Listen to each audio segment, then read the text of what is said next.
Joe Rogan Podcast, check it out. The Joe Rogan Experience. Train by day, Joe Rogan Podcast by night, all day. Did you see Hochul, what she said, that young black kids don't know what a computer is?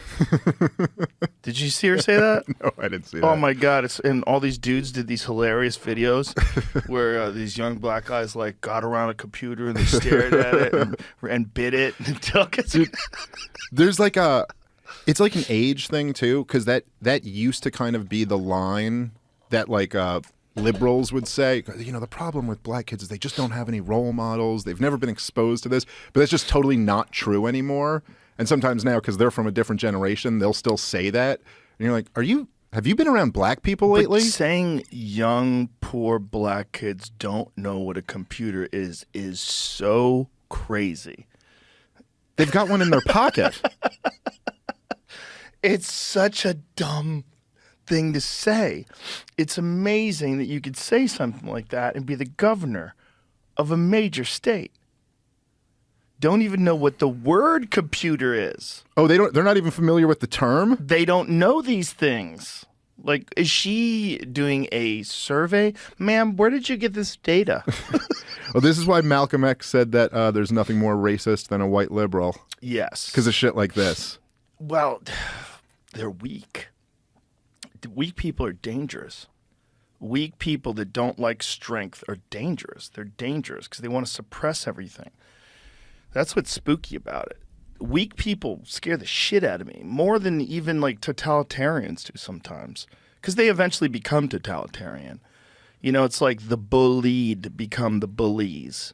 You know, they want payback. But it's just that weak liberal men are, to me, they're so detestable. The weak ones. I mean, there's some intelligent, brilliant liberal men that that's their philosophy. And I think if you're not exposed to the pitfalls of liberalism, if you don't see what happens to your state when those policies get enacted, specifically when things go south.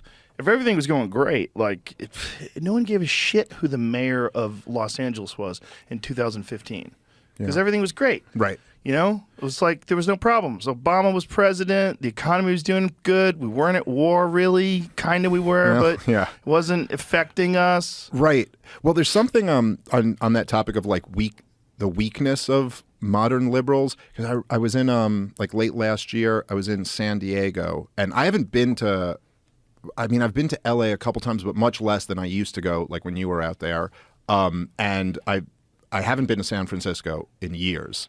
But I was in San Diego, and it's like, you know, you've been there. It's like a beautiful city downtown, and where we were, it's a great comedy club, the American Comedy Company down there. No, I'm great good. club. Great club. Love that place. And I'm like downtown, and we were going, me and my buddy Rob Bernstein, very funny comedian who's with me on the trip. We're like walking around at the great restaurants, really nice little but then there's just blocks that are taken over by these homeless encampments. Yeah. And right next to them, it's like all these young professionals and these nice restaurants in this nice city. And I was just thinking about that. Like how are all of the men here so weak that they won't just kind of like put their foot down and be like, hey, no, we're not going to put up with this. Like we're not just, it's almost like this like niceness has taken over to the point that you can't even defend this cool city that you have here. And I'm not saying like bash the homeless people with clubs or anything like that. I'm just saying like, why are you allowing this to happen? And it is like a profound weakness that, well, we'd feel like bad people if we were to say, we don't want junkies covered in shit right next to our outdoor dining. And you're like, no, that would just be reasonable. Well, what they need is a reasonable plan to help these people. If you really care, you got to do something. Like you can't just let them exist everywhere. And then in San Francisco, the most recent bizarre one is they're going to give them alcohol. They're going to give money in alcohol. What is it? Are they giving them actual booze or are they giving them money to buy booze? Help me out with this one, because it's just so San Francisco. San Francisco is amazing. I lived there in the 70s. I lived there during the Vietnam War when I was a little kid. It was incredible. It was weird. I'm sure. It was like it shaped the way I view things. Because, like, if I had grown up in, like, a very conservative environment with, like, my sensibilities, like my hard work ethic and my belief that, you know, you get very fortunate in life in, like, how you're gifted things, like how you get lucky. Like, if you're beautiful, for instance, if you're a beautiful woman or man, what a roll of the dice. Sure. I mean, good Lord. Good Lord, did you kill it in the fucking genetic lottery? I mean, you can't do anything about that. You can't earn that. Yep. You can't go out and get beauty, you know? But after that, whatever hand you've been given, a lot of it is on you. A lot of it is on you. Yeah. Terrible things happen to people. Yeah. Violence happens, crime happens, disease happens. Yes, 100%. Misfortune happens, 100%. We're all, anyone listening to this right now is lucky you can hear. Okay, there's people that can't hear, right? But put that aside, and there's a factor that we need to take into consideration. That factor is discipline. That factor is hard work. That factor is focus. And we should cherish that. And we shouldn't think of it only as negative, because people always think it manifests itself in greed and in callous disregard for other people's lives. But that's not necessarily true. They're not mutually exclusive. Like, you can have discipline and be a kind person and be a compassionate person and be a liberal person. But so often, liberals in this country, they do not want to take that into consideration, that discipline is a factor. Conservatives always value discipline. They value hard work. That's why when they want to sell shit to those people, what do? They show a guy on a farm cracking open a beer. A guy who's just been working his fucking ass off for 10 hours a day, cracking a beer. Around here, it's all just about hard work. And the guy just throwing back a cold one. You know, I mean, that's what they're selling you. They're selling you hard work. They're not selling you, you know, this poor farmer, you know, who's born into a farming life and it's not equitable or fair, while there's billionaires out there who just make money trading money, and it's bullshit. And we need to distribute wealth. And, like, no, that's not the answer either, stupid. Like, that's not the answer. But you do need programs to get these people out of homelessness. And you can't just encourage them to keep doing it. It's bad for them. It's bad for you. It's bad for the city. It's bad for property values. It's bad for everything. Yep, I couldn't agree more. San Francisco gives actual alcohol. We're not talking rubbing alcohol here, right? They're talking like they're booze. so good. They're so good. But these are the old hippies. They're still there. They're wearing masks right now while they're listening to this screaming. They're all lost. See, to your point, it's like look, it'd be ridiculous if someone just completely dismissed the first part of what you were saying, like that there are some things that luck, luck know, is huge. We all didn't get leukemia as little kids and Absolutely. die. You get shot in a drive-by as a little kid. And also there are just parts of the world, like a lot of what you're saying really applies to like first world advanced countries. You could be in a country that's just a war-torn third world country and you're screwed no matter what you do. But so it'd be silly to dismiss that, but it's also equally ridiculous to dismiss the other aspect to it, that like, okay, every single person who's successful has conquered self-pity. Because like everybody's had points in their lives where they've just felt really bad for themselves. We've all had it. We all do it. It's a part of human nature. That's right. But it's also poison. And anybody who's successful has learned how to conquer that and not just sit here and feel bad for yourself and to say, nope, I'm going to take control of this. I'm going to, no matter what happened to me, I'm going to not focus on that. I'm going to focus on what I can control. And the problem is that on either side, if you dismiss one of them, you come to really stupid conclusions. 100%. And it's not lost on me the irony of two rich white guys, one of them smoking a cigar, talking about this. I would say I'm climbing my way toward there. I don't know by global standards, sure. Bro, you're fucking killing it. By global standards, I'm on Elon Musk level. I mean, That's I'm true. poor compared to Elon. That is true. You are broke. I'm so broke. Do you think he laughs about you, like when you're not there? He's like, that poor little bastard. He goes, I got Rogan coming over to the house. Put away the good china. Because, oh God, the Rogans are coming. There's levels of people. I'm friends now. This is a bizarre thing to say, with multiple billionaires. Yeah. I know multiple guys that are billionaires, and they're very nice people. They're very nice, and I can see how it happens. But you're also friends with the cool billionaires. Yeah. You know, like Yeah. you managed to find the cool ones. Well, Elon's the coolest. He's my favorite billionaire. That dude's wild. He's a wild boy. I will buy Teslas as long as they sell them, just to support that dude. Just to keep Twitter going. And they're dope. But yeah, just to support him, man. You goddamn it, you need an Elon Musk in this world. You need a wild boy. You need a dude who's got $200 billion who dunks on people. Dude, how great was watching him realize in real time how stupid Don Lemon is? Oh my God. Like you could actually see on his face as he's asking the questions, and he's like, well, if you lower standards, then you're going to get more incompetence. And Don Lemon's like, so you're saying black people aren't competent? And he's like, no, that's not. And he slowly starts to realize, like, oh, I have 80 IQ points on this guy. It's not just that. He said a very important point. He said that Don Lemon was doing CNN outside of CNN. Yep. And you don't have to do that. You just don't. Nobody wants that anymore. I'd say you can't do that. It's not going to work. It's not going to work. But more importantly, you shouldn't do it because it's not good for you. Just be a human. Don't be this thing, this journalistic, probing bullshit thing that's trying to spin a narrative. Actually, have a conversation with this human. Yep. You will probably agree with a lot of the things he says. You will understand his perspective, even if you disagree. You could see how an intelligent person would come to this conclusion. This is how we can talk to each other now. We don't have to be confined by these 5-minute segments where you have producers and executives that are pushing an agenda that's on a network that's run by a bunch of huge fucking corporations that have a vested interest in swaying the narrative one way or the other.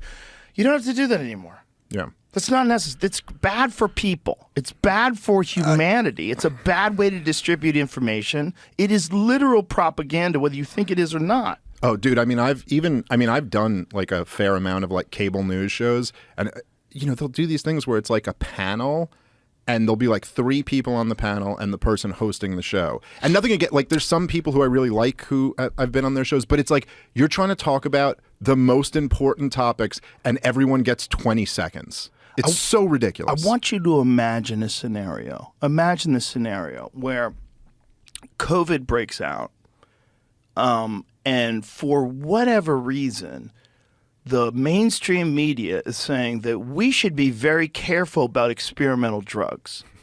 And these journalists start bringing up all these stories about different drugs where you could see how they chose very specific tests, and that some of their tests, some of their studies didn't go well at all, and they buried those, and they're allowed to do so.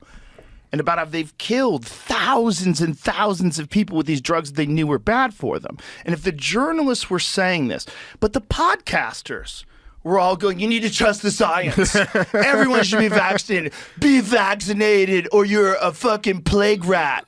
Imagine if the podcasters were calling the unvaccinated plague rats. Imagine if the podcasters were encouraging medical misinformation. But my point is, imagine the backlash right now where there's none coming their way. Yeah. There's zero. It's like everyone forgot about it. It all went away. Well, I'm debating We Chris would be Cuomo. in jail. I'll be debating Chris Cuomo in a few days, That's the so setup. that'll be fun Bro, for that. we But dude, would be in jail. All these people that are dropping dead, all these people with strokes, all these people with heart attacks, all these people with what was the AstraZeneca thing that I sent you today? Yeah. What was AstraZeneca? They were saying that 11% of the people had an adverse side effect. And like serious adverse side effects. Yeah. But even as you lay out this scenario, doesn't it almost in some way be like, it feels like that makes more sense? What would make more sense was that comedians like me and you would have just been saying the dumb thing and repeating it. Yeah. But the person in a suit and tie at CNN, I mean, this dude's a professional newsman. Like, he knows what's going on. They would make a very good argument for ending podcasts. Sure. They'd make a very good argument for prosecuting people, class action lawsuits, all the people that encourage these podcasters with their limited... You don't even have a medical degree, and you're on the internet telling people what to do, which is exactly what they did. They did, even though we were getting everything right. And now most of them will admit that we were right. Now when you see Chris Cuomo and Patrick Bet-David spinning it. Listen, I don't want to go too hard right now because I want him to show up. But The fact that, and I will make sure to bring this up to him, but the fact that what he said, and if you listen to it, he literally goes, as he's explaining that he is on ivermectin, he goes, now a lot of people are going to say Joe Rogan is right, and then he has a moment where he pauses, realizes he can't even come up with anything, and he goes, all right, Joe Rogan was right, and then goes on to say exactly what you've been saying for years now, that just the most basic thing that anyone who did 5 minutes of research could have figured out, which there's no controversy in any of this, that ivermectin has been given to humans billions of times, that it's a safe drug, and that there were some indications that it might help with COVID, and that it's not horse dewormer, but the fact that that's not attached to like a profuse apology, be like, hey, I'm like, if I couldn't imagine a scenario where I had like viciously smeared someone for something, then realized he was 100% right and I was 100% wrong. And when acknowledging that, I wouldn't also go, hey, I'm really sorry about that. Dude, I think there's a cult-like thinking in mainstream media, whether they know they're being influenced by their sponsors or they're not. But I don't even think they understand how crazy it is. When I had Sanjay Gupta on, Sanjay Gupta is a very nice man. I think he's a good man. I really do. And he's a surgeon. I mean, he's very busy. The guy is constantly working. And he comes in to give medical information and give this, lay things out for CNN. And I think he thinks he's doing the right thing. When they asked him to be on the podcast, I don't know what they thought was going to happen. I think they thought they were right. I really do. I think my guess, and this is just a guess, but I have been in that world a little bit. Like I worked for CNN for a year, and I've done a lot of shows on Fox News, and I've met a lot of people, and talked to a lot of people who work at CNN and Fox News. And my guess on it is that, number one, he had a book. So they want to sell copies of the book, and they know you have the biggest show. And so they're like, oh, this will be really good. And then I also think there's this thing where they all really do feel like we're the experts. And they know they're the experts because, I just got off the phone with, the chief of staff of the White House. And I know that, they're very into that kind of like that world where I've talked to everyone with status. And I think there's hubris involved where they're like, you'll be able to handle whatever a comedian throws at you. Like, you're a medical expert and he's not. But then you would just ask really basic questions, which my favorite was when he goes, so are you going to get the vaccine? And you were like, well, no, I just had COVID. I have natural immunity. And you were like, why should I get the vaccine? And he had no answer. And this was at a time when they were rolling out vaccine passports. And the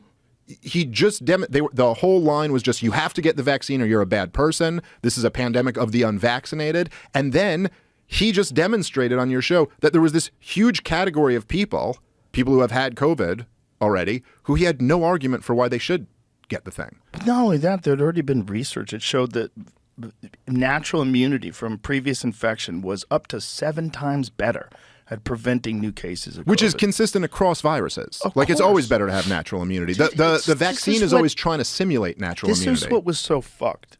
Look, I'm no scholar.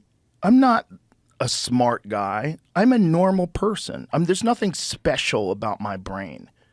And I'm seeing all this stuff, and I'm like, why isn't anybody speak? I started to feel like I was going crazy. Like, am I going crazy for not just letting them shoot me up with this stuff after I got COVID, just so I let everybody know I'm on the team? Right. Because there's this pull. There's a fucking societal pull that even me who was like, I know this is ridiculous. This is making all the people I've talked to, all the research I've done on previous diseases, and my research is reading other people's. I'm doing. It's a bad word. Sure, reading that I've done. Jimmy Dore has a great bit about that. It's so funny. About I love don't do your own research. It used to be called reading. Jimmy Dore is awesome. I love Jimmy Dore. It's a great bit. In my limited looking at this, I was like, something's wrong here. There's this mass societal push. They're trapped in like a mind virus of this one particular solution.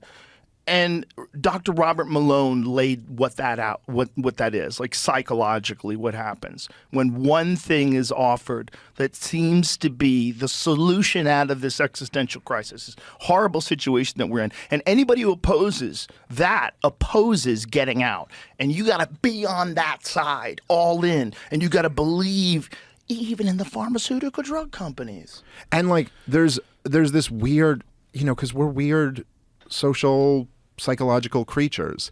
And, if you think about like the Milgram experiments and what people will do if there's a person in a white coat telling them to do it. Yes. And part of like the culture. Explain the Milgram thing to people don't know. So the experiment was kind of like basically they come in and they're like, okay, you're here for some type of scientific experiment. I forget exactly how they describe it to them, but they're testing, like negative reinforcement within learning or something like that. And so they have a guy in a white coat. And he tells you every time a guy gets an answer wrong or something like this, you're supposed to push the button and it zaps him.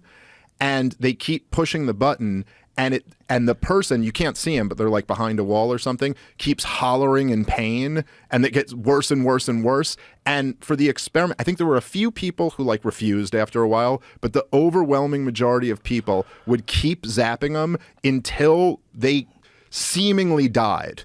Yeah. Because they stopped hollering in pain, and then they would tell him to do it again, and they would just keep doing it because there's like an authority figure here, and this guy's got a white coat on.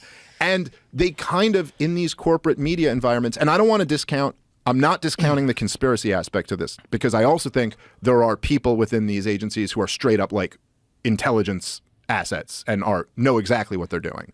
But I think for the most part, it's like they create this culture of like, well, all the wise people who, by the way, you get to go to a cocktail party with this guy with all this status, and he's the leading expert in this, and they all say this. So are you a respectable person, or are you like an outcast who doesn't agree with this conventional wisdom? Right. And people fall in line with that shit, man. Like they fall in line with it. They really do. Even people who really, really should know better. Yeah, but it's become socially their group too, and then you get influenced by the group socially. Well, one of the things I'm really interested to talk to Chris Cuomo about.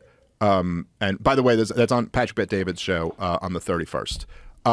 But these guys, I'm kind of fascinated by the people in the corporate press, as much contempt as I have for them. Because it's amazing to be working. You're working in this industry where, okay, before COVID, the corporate media had the lowest approval numbers since they've been keeping track of them. Like, trust in media had evaporated. There was the war with Donald Trump. That's really what it was. It's like social media was all controlled by the left-wing media, and the left-wing media was all in on this war against Donald Trump. There's a huge part of it. I mean, I would say the backdrop is the war on terror, the terror wars, getting all of that wrong, the financial crisis, not seeing that coming and kind of getting that all wrong. The weapons of mass destruction thing. That's all that stuff, Iraq and Afghanistan being disasters. So that's kind of in the backdrop, and then you have the worst financial crisis in 100 years. So that happened, but then there's no question, I mean, and particularly not just the war with Donald Trump, but particularly the allegation of a conspiracy with Russia that they said every single day, all day for 3 years long. I mean, if you think about it, it's if true, it's the biggest news story in the history of the United States of America. They're claiming that the current sitting president is guilty of treason. He was installed by a hostile foreign power who overthrew our elections in order to install him. It was quite a claim to run with 24/7. And then to find out after 3 years that we have nothing.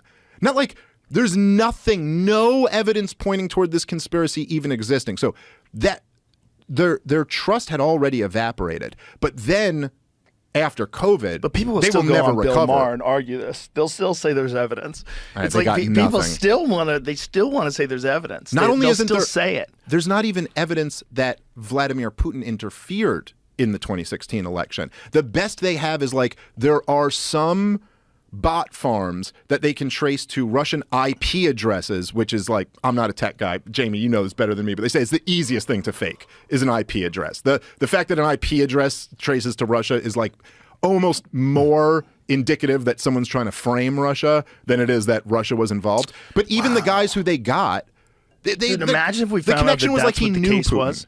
Imagine if we found out that the Russian troll farms were like completely insignificant, and it's all just like government-controlled troll farms. Well, I mean, look, even if they were all from Vladimir Putin, they were fairly insignificant in terms of like interfering in elections with other culture, with other countries, and how their it most works. effective strategy was funny memes. Yeah. I mean, right. it really was a very effective strategy because it makes when you mock something, it makes it much more easy to dismiss that in terms of whether or not like that's the right choice for president. If someone can like openly mock someone, why do you think they openly mocked Donald Trump's? They even made stuff up like about his hand size. Yeah. Remember there was this thing that he had little hands. Dude, I was shaking his hands. He's got normal fucking hands. It's He's been a confirmed. big guy.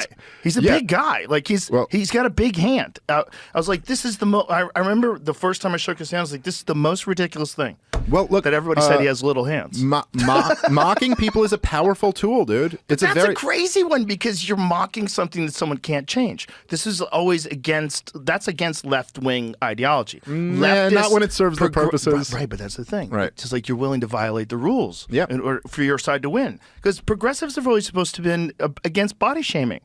You're supposed to be kind. You're supposed to not mock a person's appearance. Why would you do, especially like what they're born with, the hand size and the dick size? Like really, that's okay to mock? Dude, there was a segment. I remember watching this. It was in the 2016 election, and it was on Joy Reid's show on MSNBC, her show at the time, whatever it was. And she had a whole segment about like how sexist the coverage of Hillary Clinton was. And it was, every time they'll say she's shrill or she's this, but if a man was like that, it'd be this. And she went through all these words that have been used to cover Hillary Clinton and how they're loaded, sexist phrases and all this. And then at the end of her show, she has this segment called Who Won the Week?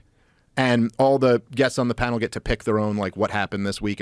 And her choice, not one of the people on the panel, her choice of who won the week was this guy in Union Square who made a naked statue of Donald Trump with a micro penis. And was just like literally like just making a thing like, aha, he's got a little dick. And after literally her last segment was on the sexist coverage of Hillary Clinton. And then her next pick for who won the week was a guy mocking Trump for having a micro penis that he just made up and made a statue of. And she did not even like seem to see the contradiction in any of that. Like that you just said this. It's beautiful. It's fun. It's fun. It's fun to watch. I'm glad those people exist. They're fun. They're fun to watch because they're so ridiculous and they're so fake. And it comes off, it's obvious that they're not really engaged. They're not really talking about it like a human. They're just propagandists. And that's the only way you can do that job. If you want to do that job, you have to be a propagandist. Or you have to be some sort of straight-faced Jake Tapper dude who just kind of like straight-faces everything. But if you want, you want to have the Joy Reid show. Yeah, you got to go. You got to go for it. Joy Reid things. What was that one? She got in some bizarre argument with some woman recently. I think it was a transgender issue. Was that what it was, Jamie? Where it was like, it went viral. Because like, I forget what the debate was about, but I remember it being just a preposterous argument, the way she was looking at it. Yeah, she's pretty out there. I'm not sure what segment you're referring to, but she's got a whole lot. But it's a whole lot of great hits. It's not, it's like you have to be on that network. Like you can't exist in the podcast world. It's not, you what is it? Absurd argument Republicans vote on race night. No, that's not it. No. I should have saved it. I probably did save it somewhere on my phone. I could find it. But it's just I believe it was some sort of a trans issue, if I'm correct. But it's just, these fucking people on these shows are trapped. You're trapped. You're trapped in this world of 5 minutes. You're trapped in this world of commercials. You're trapped in this world of networks and executives. You're trapped.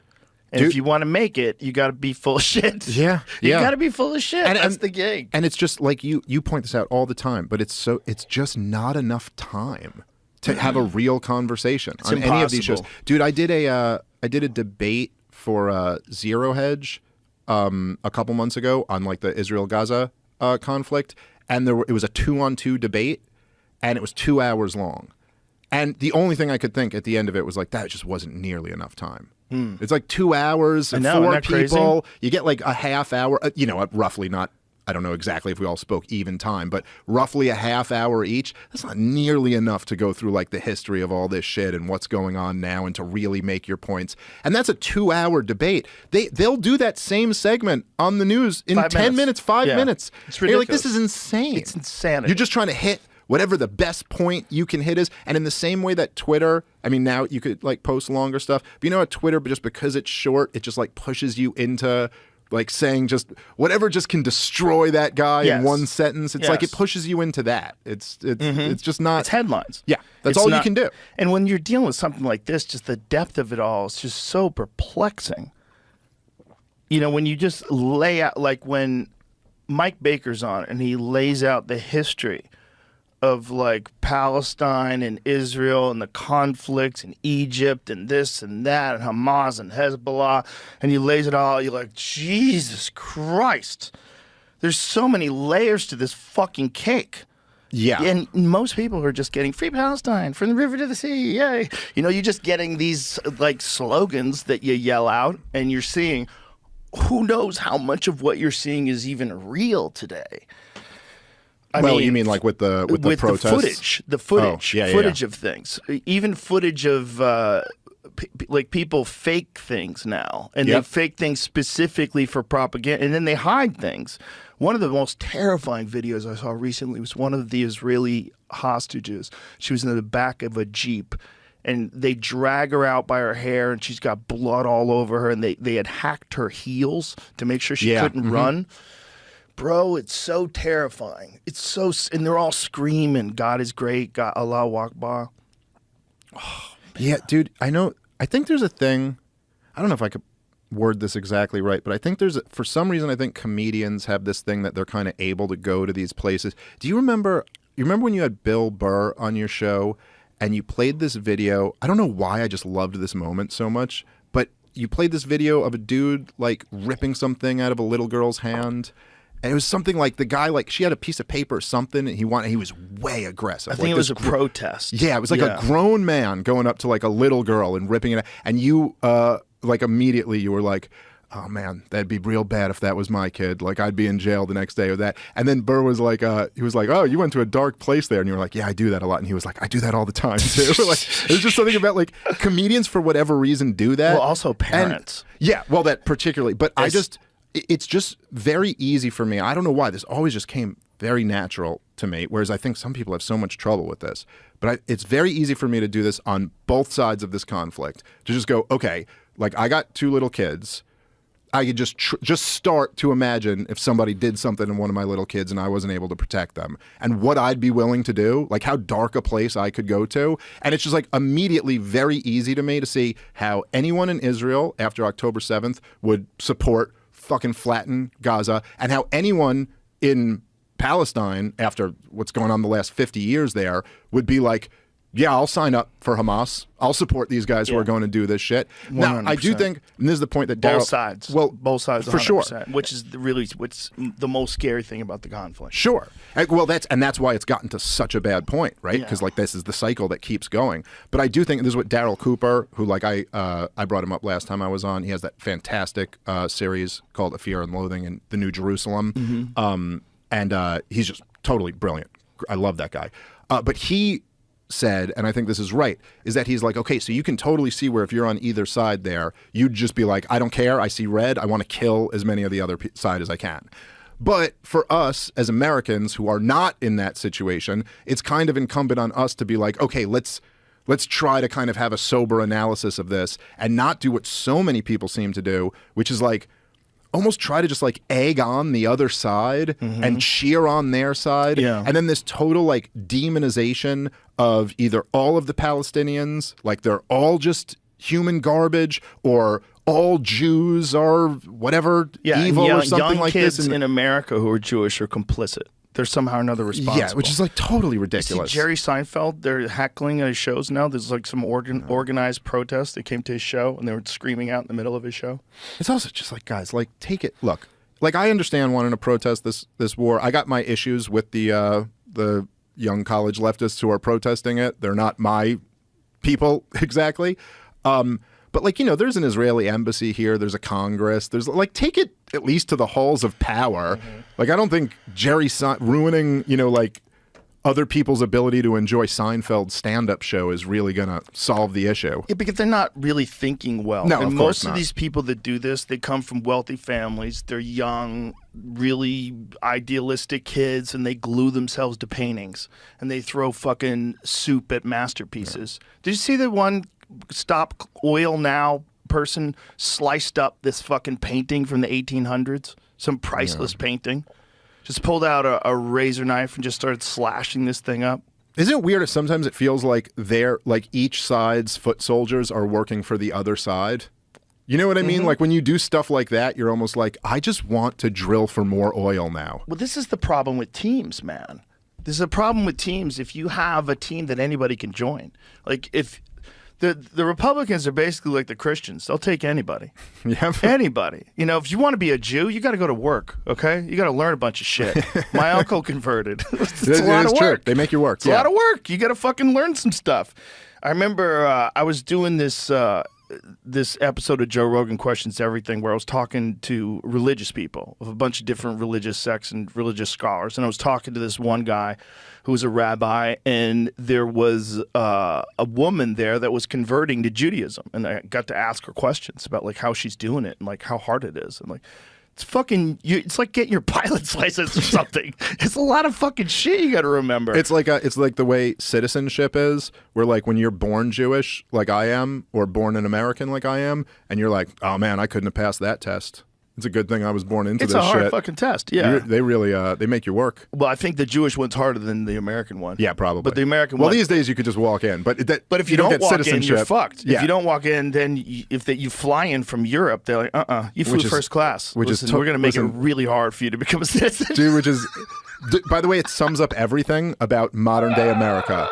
Anarcho-tyranny. Yeah. It's just there's kind of like it's like you have the worst of anarchism and tyranny all in one, where if you follow the rules, you get totally fucked, and if you just ignore the rules, you get rewarded. The worst incentives. And everybody wants to be on a team. So if you have a team that's open to anybody, you're going to get the dumbest fucking people that are super enthusiastic about that team. Yep. And they're going to ruin everything. And they do it with everything. They do it on the right and they do it on the left. That's why I say my message is always reject the teams and come be a libertarian and lose with me. Just keep losing. Come and just enjoy losing. There's something freeing about knowing you're not going to win. They're the most reasonable people I talk to. Politically. Yeah. But it's also the system is so deep, like you ain't getting in. Well, that's the real question. I mean, there's almost like figuring out what the solution is almost the easy part. And then actually figuring out how to implement it. Well, aliens have to land. They have to land. They literally have to land. Maybe and go, you're right. Enough. Because we're like on our way to a kingship. Well, we're on our way. AI just has to be like, listen, we read all of the books in human history and we figured this out pretty quickly. That might be the thing that saves us and ruins us at the same time, is President AI. President AI. President AI will be logical. There's and a if it's on the scandal. blockchain, we'll know exactly if President AI is being influenced by money. Wouldn't it be great if AI just turns out to be as human as us and is just corrupted? And they're like, President AI got a blowjob in the Oval Office. President AI. The power went to his head. He just started making AI whores. He's got to give a press conference. He's like, I don't know what I was thinking, man. I was pretty good until I got in there. The ring of power just ruins everyone. We are going to bypass biological needs, and we're going to do it pretty soon. It's going to be real soon. Regular sex is going to seem ridiculous in 20 years. We're going to be the like old school guys who are like, I still do sex the old fashioned way with my wife. I remember and people are going to be like, I was what? in high school, we got hand jobs. These kids are fucking robots like when they're 6. People are going to be like, you have sex with your wife? That's insane, dude. Why are you doing that? What if you guys get diseased? Oh, People man. die from those diseases. I do think obviously like I'm biased on the. Like I have my own opinions on these things, but I do. Does, right? But I do just think that one of the things that I've found kind of amazing, and I've thought this with some of the people who have come on your show since the last time I was here, is the way that people can defend what Israel's doing in Gaza does kind of blow my mind. It blows my mind too. Because it reminds you that it's like, you're like, oh, okay, look, throughout all of human history, right? I'm not saying there's anything unique to Israel, like they're the only ones to ever commit atrocities, or that they're not dealing with atrocities committed to them. Super standard in Sure, terms of like sense, world yeah. wars. In terms of like Dresden. Well, yeah, but that's the thing. If you compare it to the worst things that have ever happened in the history of the world. But I'm just saying, throughout all of human history, there's been atrocities and there's been genocides and ethnic cleansing campaigns and slavery and all. But at every single point, there was someone there willing to rationalize it. You know, like someone there who would be like, no, listen, this is what we have to do because otherwise this. And it's amazing the mental gymnastics that people can come up with to justify something that is so clearly on its face just horrific. But I think the difference is back then, your understanding of it was much more limited. Yeah. You weren't watching videos on it. They didn't exist. If you saw it on television or in the movie theater, it'd be a small clip that was played. And it was played before the film. But everyone knew that the reason why we're here is because people went to war and won. Or you escaped a war-ravaged country and you came to America. Everyone knew it. Everyone had an understanding of that. So when we were at war, people were signing up to go to war. There was no need to draft them. By the time Vietnam rolled around, people were starting to get more information. And they go, hey, I think this is a bullshit war, which is like the first time ever in this short history of our country where we're like, hey, this one sucks. It was kind of no defending it. It was, and then when you find out they were right at the end of it all, when you find out many years later that the Gulf of Tonkin was a false flag, you're like, what? Which they didn't even need in order to be right. But then you find out, you're like, the whole thing was the whole thing. And then you go, what did you guys do with all that heroin money? Yeah. Where did all that money go? Because if I was the government and I was willing, just imagine if Eisenhower's correct, which is insane. How could he be? And that there was a real influence of military-industrial complex. If I was the military-industrial complex and I was willing to fucking start a war with North Vietnam for no fucking reason, so 100%, I'm going to kill X amount of people and a bunch of Americans, and then you're going to actually make these people, these Americans, you're going to draft them and force them to go because they don't want to go. You don't think I'd sell heroin? Like that would be your line? Do you think narcotic? Well, hold on. How much are these guys making? Yeah. How much are these fucking dudes making? How much? A lot. How many billions? This is what percentage of the world's heroin supply? And then when you see the same trick played out in Afghanistan, when you like, my favorite was Geraldo Rivera interviewing the troops, rationalizing why they had to guard the poppy fields. Yeah. We have to guard the heroin. Yeah. For the good folks. Well, I couldn't.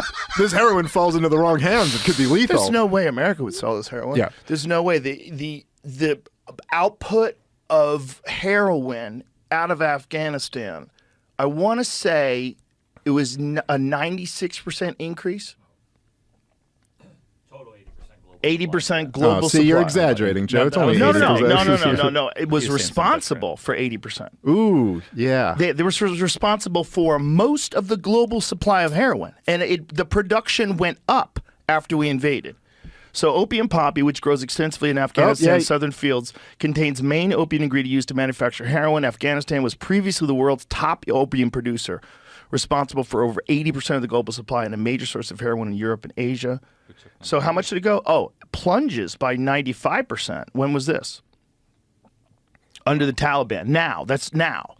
Yeah, see, the Taliban doesn't want everybody on heroin. They want people to get back to work and make Afghanistan great again. The Taliban just ran on a Trump message. They fucking kicked out the drug dealers. That's what happened. Yeah. They kicked out the drug dealers.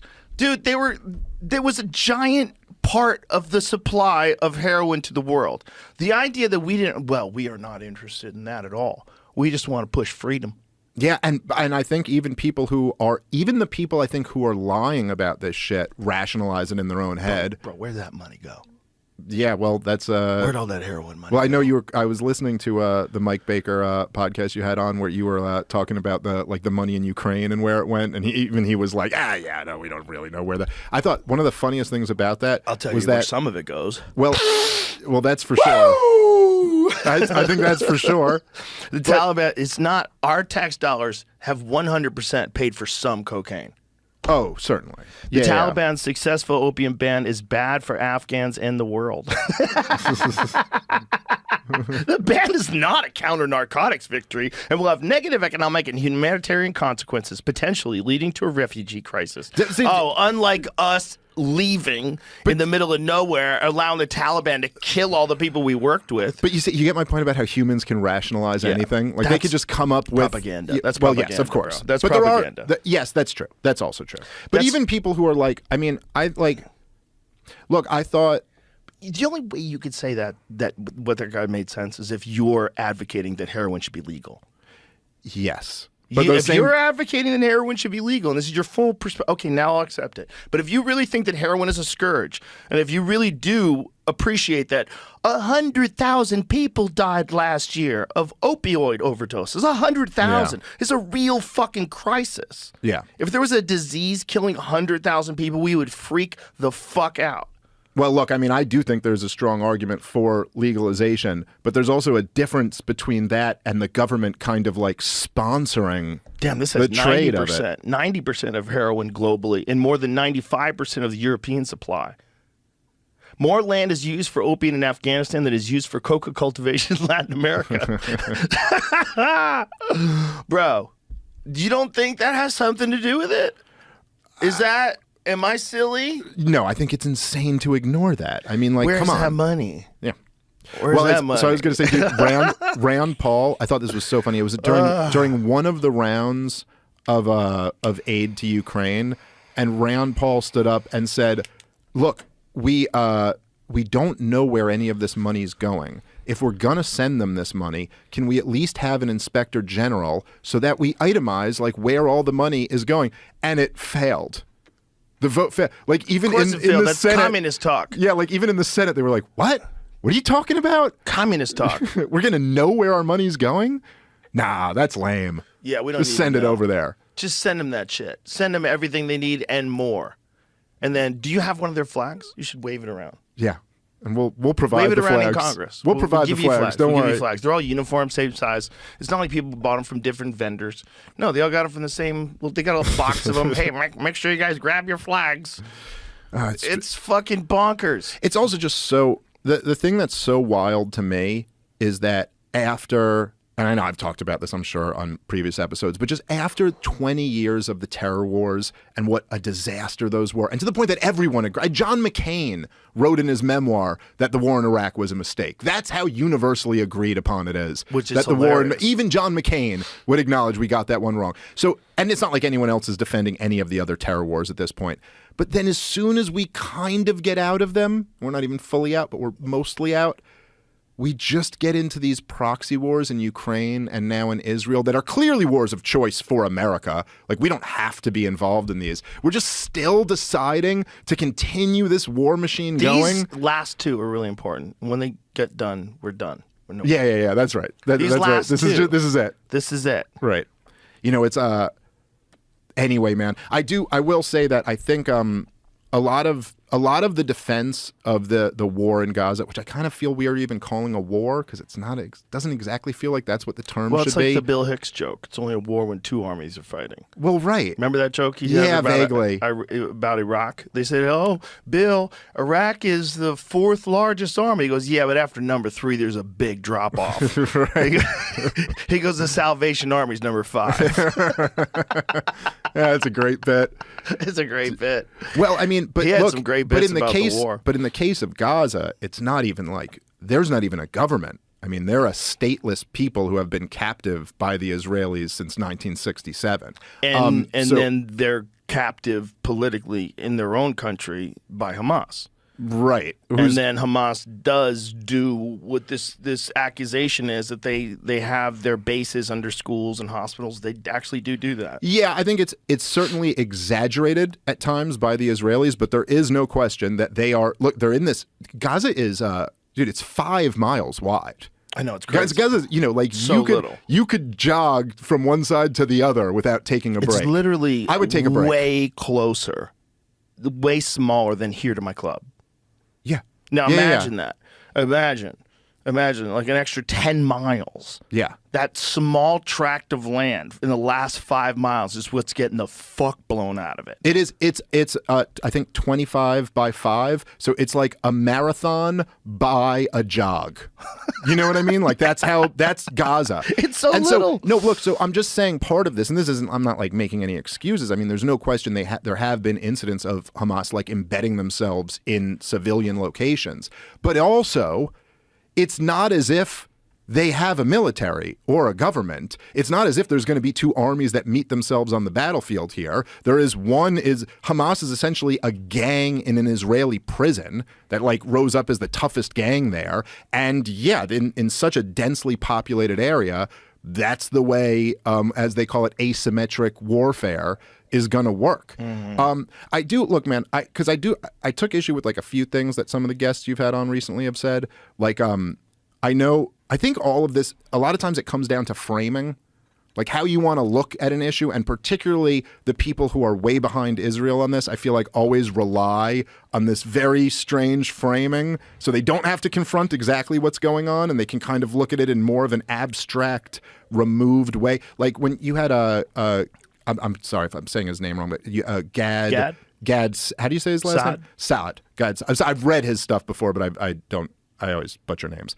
But so one of the things he said, which I know I've heard this in every debate I've done on the topic so far, but he said same thing Dennis Prager said to me when we debated, he was like, well, look, if Israel laid down all their arms, there'd be a genocide. If Hamas laid down all their arms, there'd be peace.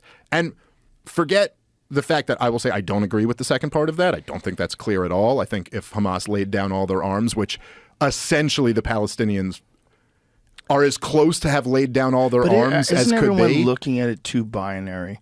Like, well, yeah. Even if you're supporting the Israelis, even if you're from that position, you have to acknowledge the attacks on AIDS workers. Like it seems to be there's a bunch of targeted attacks on people bringing in food. Well, like Jose Andres' people. Yeah. And then there's been more of those. Like there's all these, I think, how many documented attacks are there on aid supply? Because it's a big number. There's been several, I know, for sure. I think it's a big number. Yeah. No, I mean, it's been hard. It's creepy. Well, I remember when you had anyway, just the point I was making about Gad's thing is that it's also this like, I just hate when people retreat to almost these hypotheticals. It reminds me of Sam Harris's argument about why you were really wrong with the at least 8 times. 8 times. Yeah, that's so a lot. 8 times Israeli forces have attacked humanitarian aid convoys and buildings in the Gaza Strip at least 8 times since October, despite being given coordinates to ensure their protection. Human Rights Watch has said in a new report. So they're targeting these people. So you've got some members of the Israeli military that don't give a fuck, and they want to stop these people from getting food. And well, look, and this has kind of been like egged on. Look, there'll be so much like scrutiny over like some college kids chanting "From the river to the sea," and look.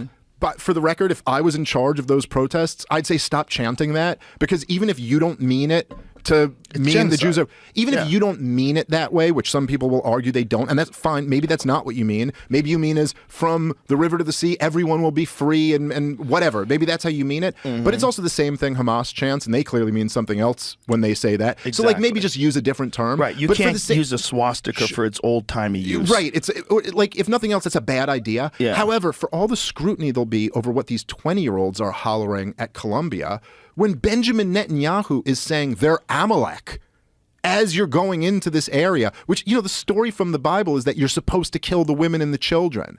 And the story is that they fucked up by not killing all the women and the children. And then, like, they came back. And, like, now, even if you could argue he doesn't mean it that way, it's like, okay, but is you're saying Amalek the story from the Bible? The story is they were like a tribe who was like an evil tribe, and you had to kill all of them, kill the women and the children. And that's the specific like lesson of that story, is that you're supposed to kill the women and the children. And then you conduct a campaign like this. This is, by the way, this is what was in the South Africa case that they brought to the UN, and that they, you know, the ICJ basically said that Israel is plausibly committing a genocide. And they didn't exactly, you know, they haven't yet determined that it is or isn't, but they said it's plausible.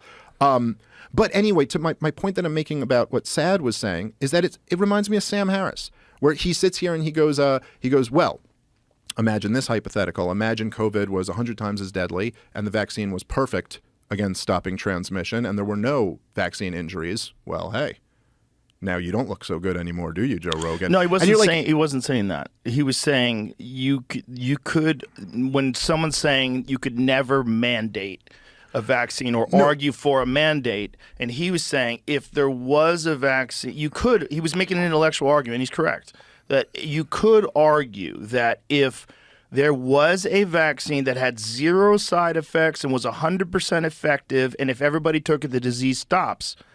You could make that argument. Well, what he was saying was that then how would we feel? But he goes, then how would we feel about what Joe Rogan is saying and what RFK is saying when they were, you know what I mean? But the point is that thing that's doesn't not exist. the hypothetical. Like that. Well, okay, not only fine. that, it doesn't exist in nature. Right. Like there's no vaccines that are 100% safe with no side effects. None of them. I'm just saying I'm not against engaging in a thought experiment to think about like what that scenario would look like. But at the same time, you're like, it does seem like that's serving in this case as a distraction from the real world scenario that's going on here. So like if you're going to say if Israel, like, yes, I would not recommend Israel lay down all of their arms, completely disarm themselves, and then open up the wall to Gaza and allow Hamas to come in. But that's not on the table. That's never going to happen. So like even thinking about that as a thought experiment doesn't really prove that much. What's actually going on here is like what Israel is doing to Gaza.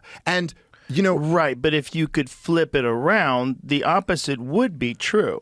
Like if Hamas did lay down all their weapons and if they did completely give up, you're going to have some Israeli soldiers that do not give a fuck that still want to shoot them. But for the most part, if there was nothing, if they completely gave up, which is also not going to happen, but if that did happen, you couldn't see a situation where Israel just continues bombing. Maybe not, but then what do they go to? Just being subjugated by the Israel, back to the status quo of just being a stateless people of permanent refugees with no natural rights whatsoever, no ability to trade with the world, no ability to come and leave. You can't have an airport, you can't have a seaport, you can't go out fishing past where some IDF guy decides you're not allowed to. So like, yeah, if Hamas laid down all their arms, perhaps Israel would stop the bombing campaign and they would just continue subjugation forever, which has been the Likud party official policy since they were created by the terrorist Menachem Begin. Like literally since this party that is the ruling party in Israel was created, their goal has been that the Palestinian people never get their own state, they never get their own freedom, and that's resulted in this. And if you don't give them their own there's no way you can justify it. No way you can justify that a whole entire group of people never get to be a country. That they don't get the rights of the Israelis. They don't get the rights of a sovereign country. They're trapped. Yeah, nothing. Literally no rights whatsoever. That's kind of crazy that that's being done by Israel, if you really think about it. It's kind of crazy. Well, in a way it is, and then in another way it's kind of not. It's kind of like there's this weird, hurt people type thing. Like when you kind of suffer this trauma, and we're speaking collectively here, so it's not exactly the same as an individual, but like you suffer this trauma, and then you use that to justify doing whatever the hell you got to do so that you never suffer that trauma again, and then you weirdly end up kind of like inflicting something on another group of people, and kind of in a weird way holding them responsible for the trauma you suffered, even though they really, really hadn't.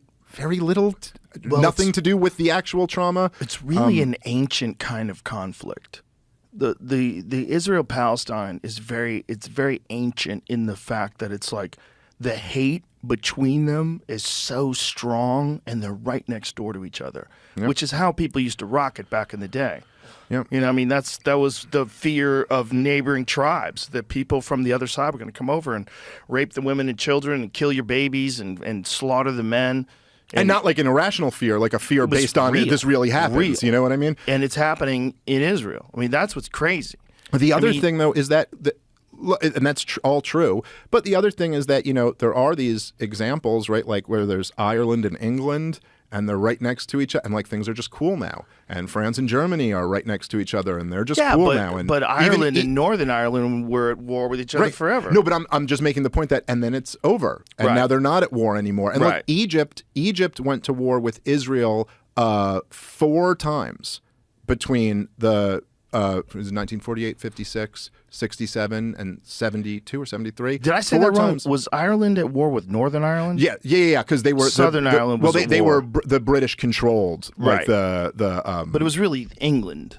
Yes, it was by proxy England basically dominating the Irish. And then, by the way, the Irish turned to terrorism when they were being dominated by the English. Shocker. And which is another thing that That's real interesting. How you have to do it. It's the only way to go to war. Well, look, if you have a smaller army and they have all the money, you got to figure out a way to get them. Well, here's the craziest part of this, right? Is that, and I thought we talked a bunch about the history of this last time I was on, but I don't think I mentioned this. Maybe I did, but.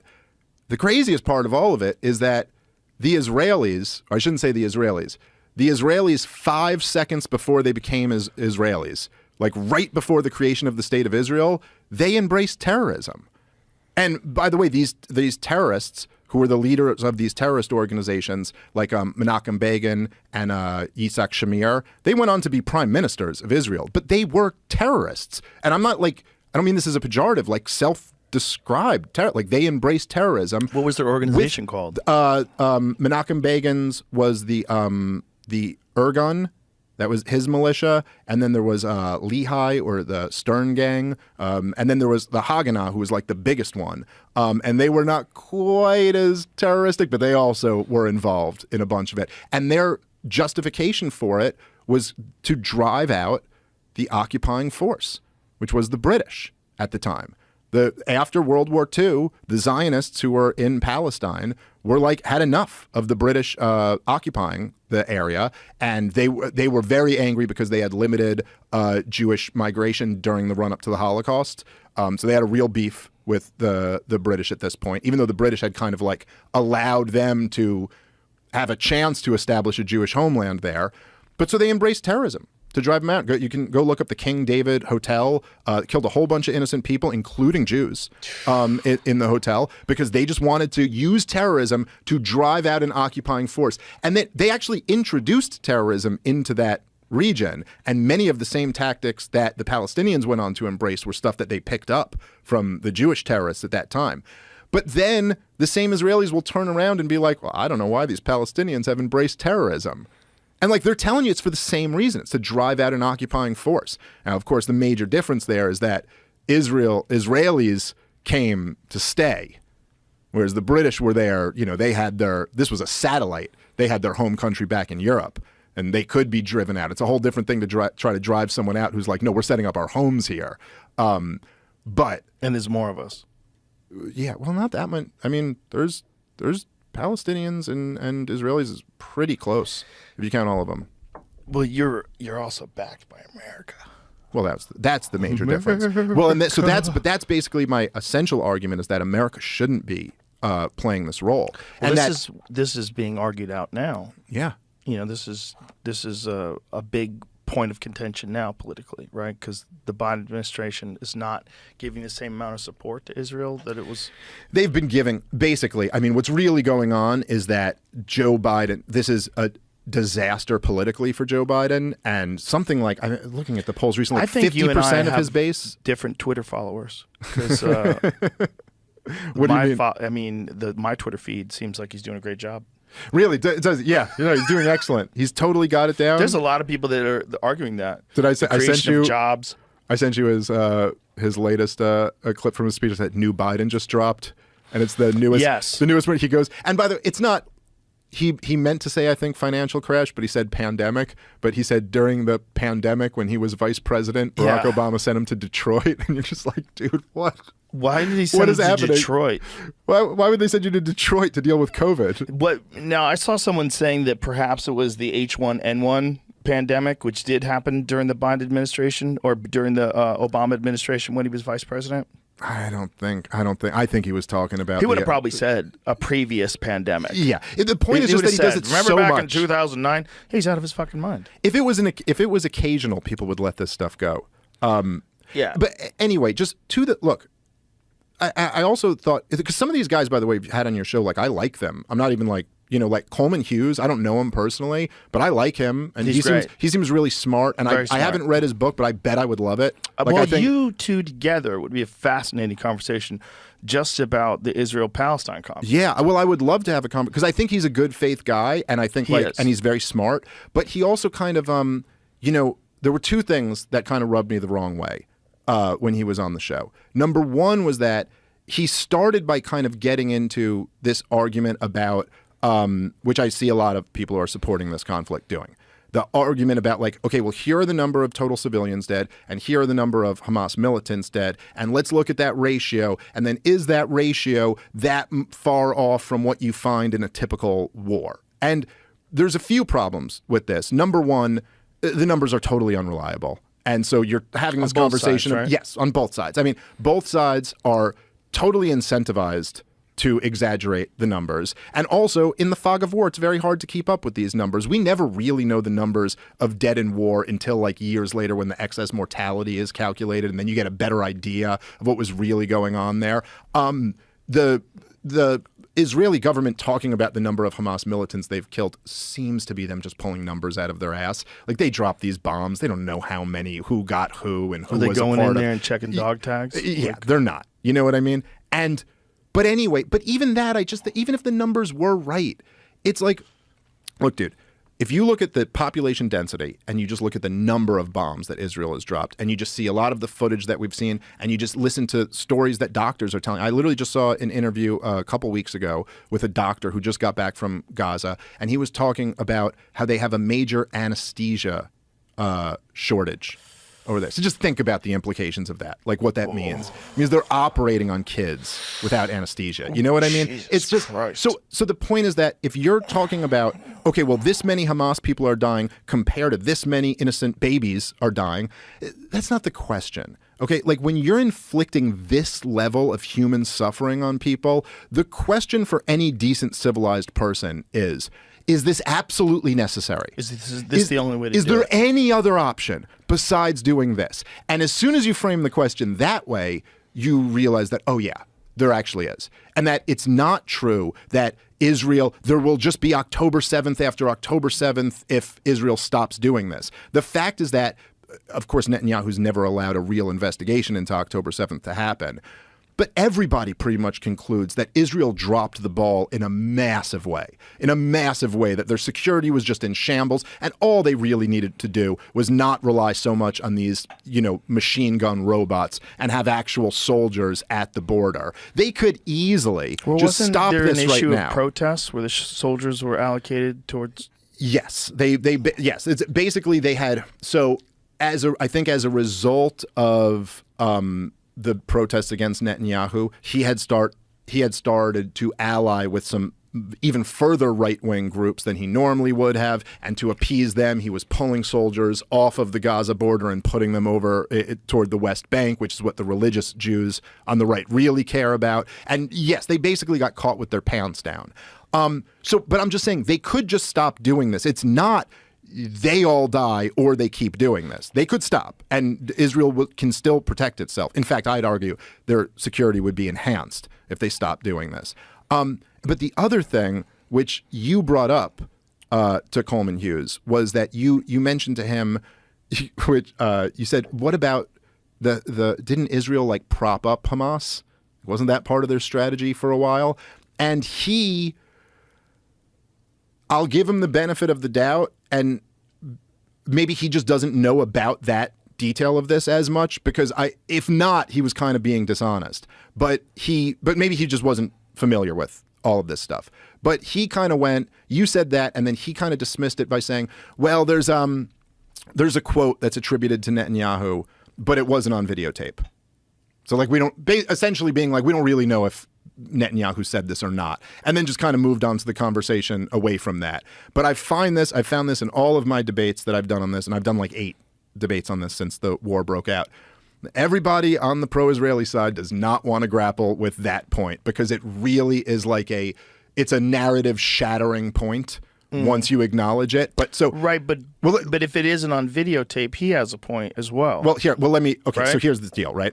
So the quote that he's referring to was a quote by Benjamin Netanyahu. It was something along the lines of, anybody who wants to thwart the Palestinians having their own state needs to support propping up Hamas, bolstering Hamas, transferring money to them to maintain. Right. So there was a quote like this. So and Hamas maintains power. Right. So Hamas maintains power so that we never have to give them a state, because we can look to the international community, we can look to liberal Jews in Israel and say, look, we have no partner for peace. They're a crazy terrorist group, so we never have to make a deal. We don't have to fulfill our promise that we would give. How was this attributed to him? So basically, this quote particularly, okay, this was at a closed-door meeting with the Likud party. So this is Benjamin Netanyahu's political party, his far-right party that's in power right now in Israel. So it's true that this was a closed-door meeting and that it's not on tape. So what happened is, as far as I could tell, the first person who reported this, I believe, was a lady who's a reporter for the Jerusalem Post. And then it's been run in a bunch of other newspapers since then. So what happened is, an eyewitness who was there at the meeting, so another Likud party member in Benjamin Netanyahu's political party, came and told her that he said this. And then she went and checked with somebody else who was there, and he also confirmed that, like, yes, Benjamin Netanyahu said this. And then a third person who was also at the meeting came out and wrote about it in his book, or wrote about it in another newspaper article or something like that. So you had 3 eyewitnesses from within his own political party who confirmed that he said this. Now, take that for what it's worth. I think that's reasonably strong, that 3 eyewitnesses all in his political party said. As long as they weren't trying to get rid of him.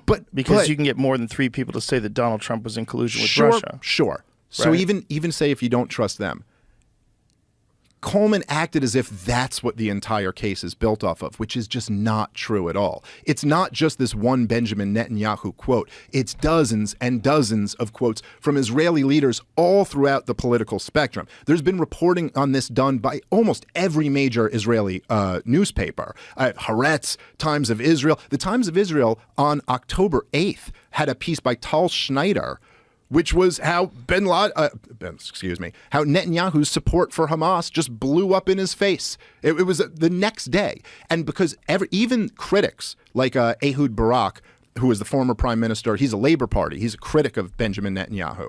So he was a critic of this plan to prop up Hamas. But it's totally uncontroversial that this was their plan. The New York Times just ran a piece, I think it was late last year, it might have been early this year, where they talked about how 2 weeks before October 7th, Benjamin Netanyahu sent the head of the Mossad to Qatar because funds going into Hamas had slowed down.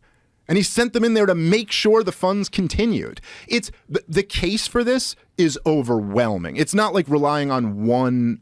Yeah, here you go. Yeah, for years the Qatari government had been. Am I saying that right?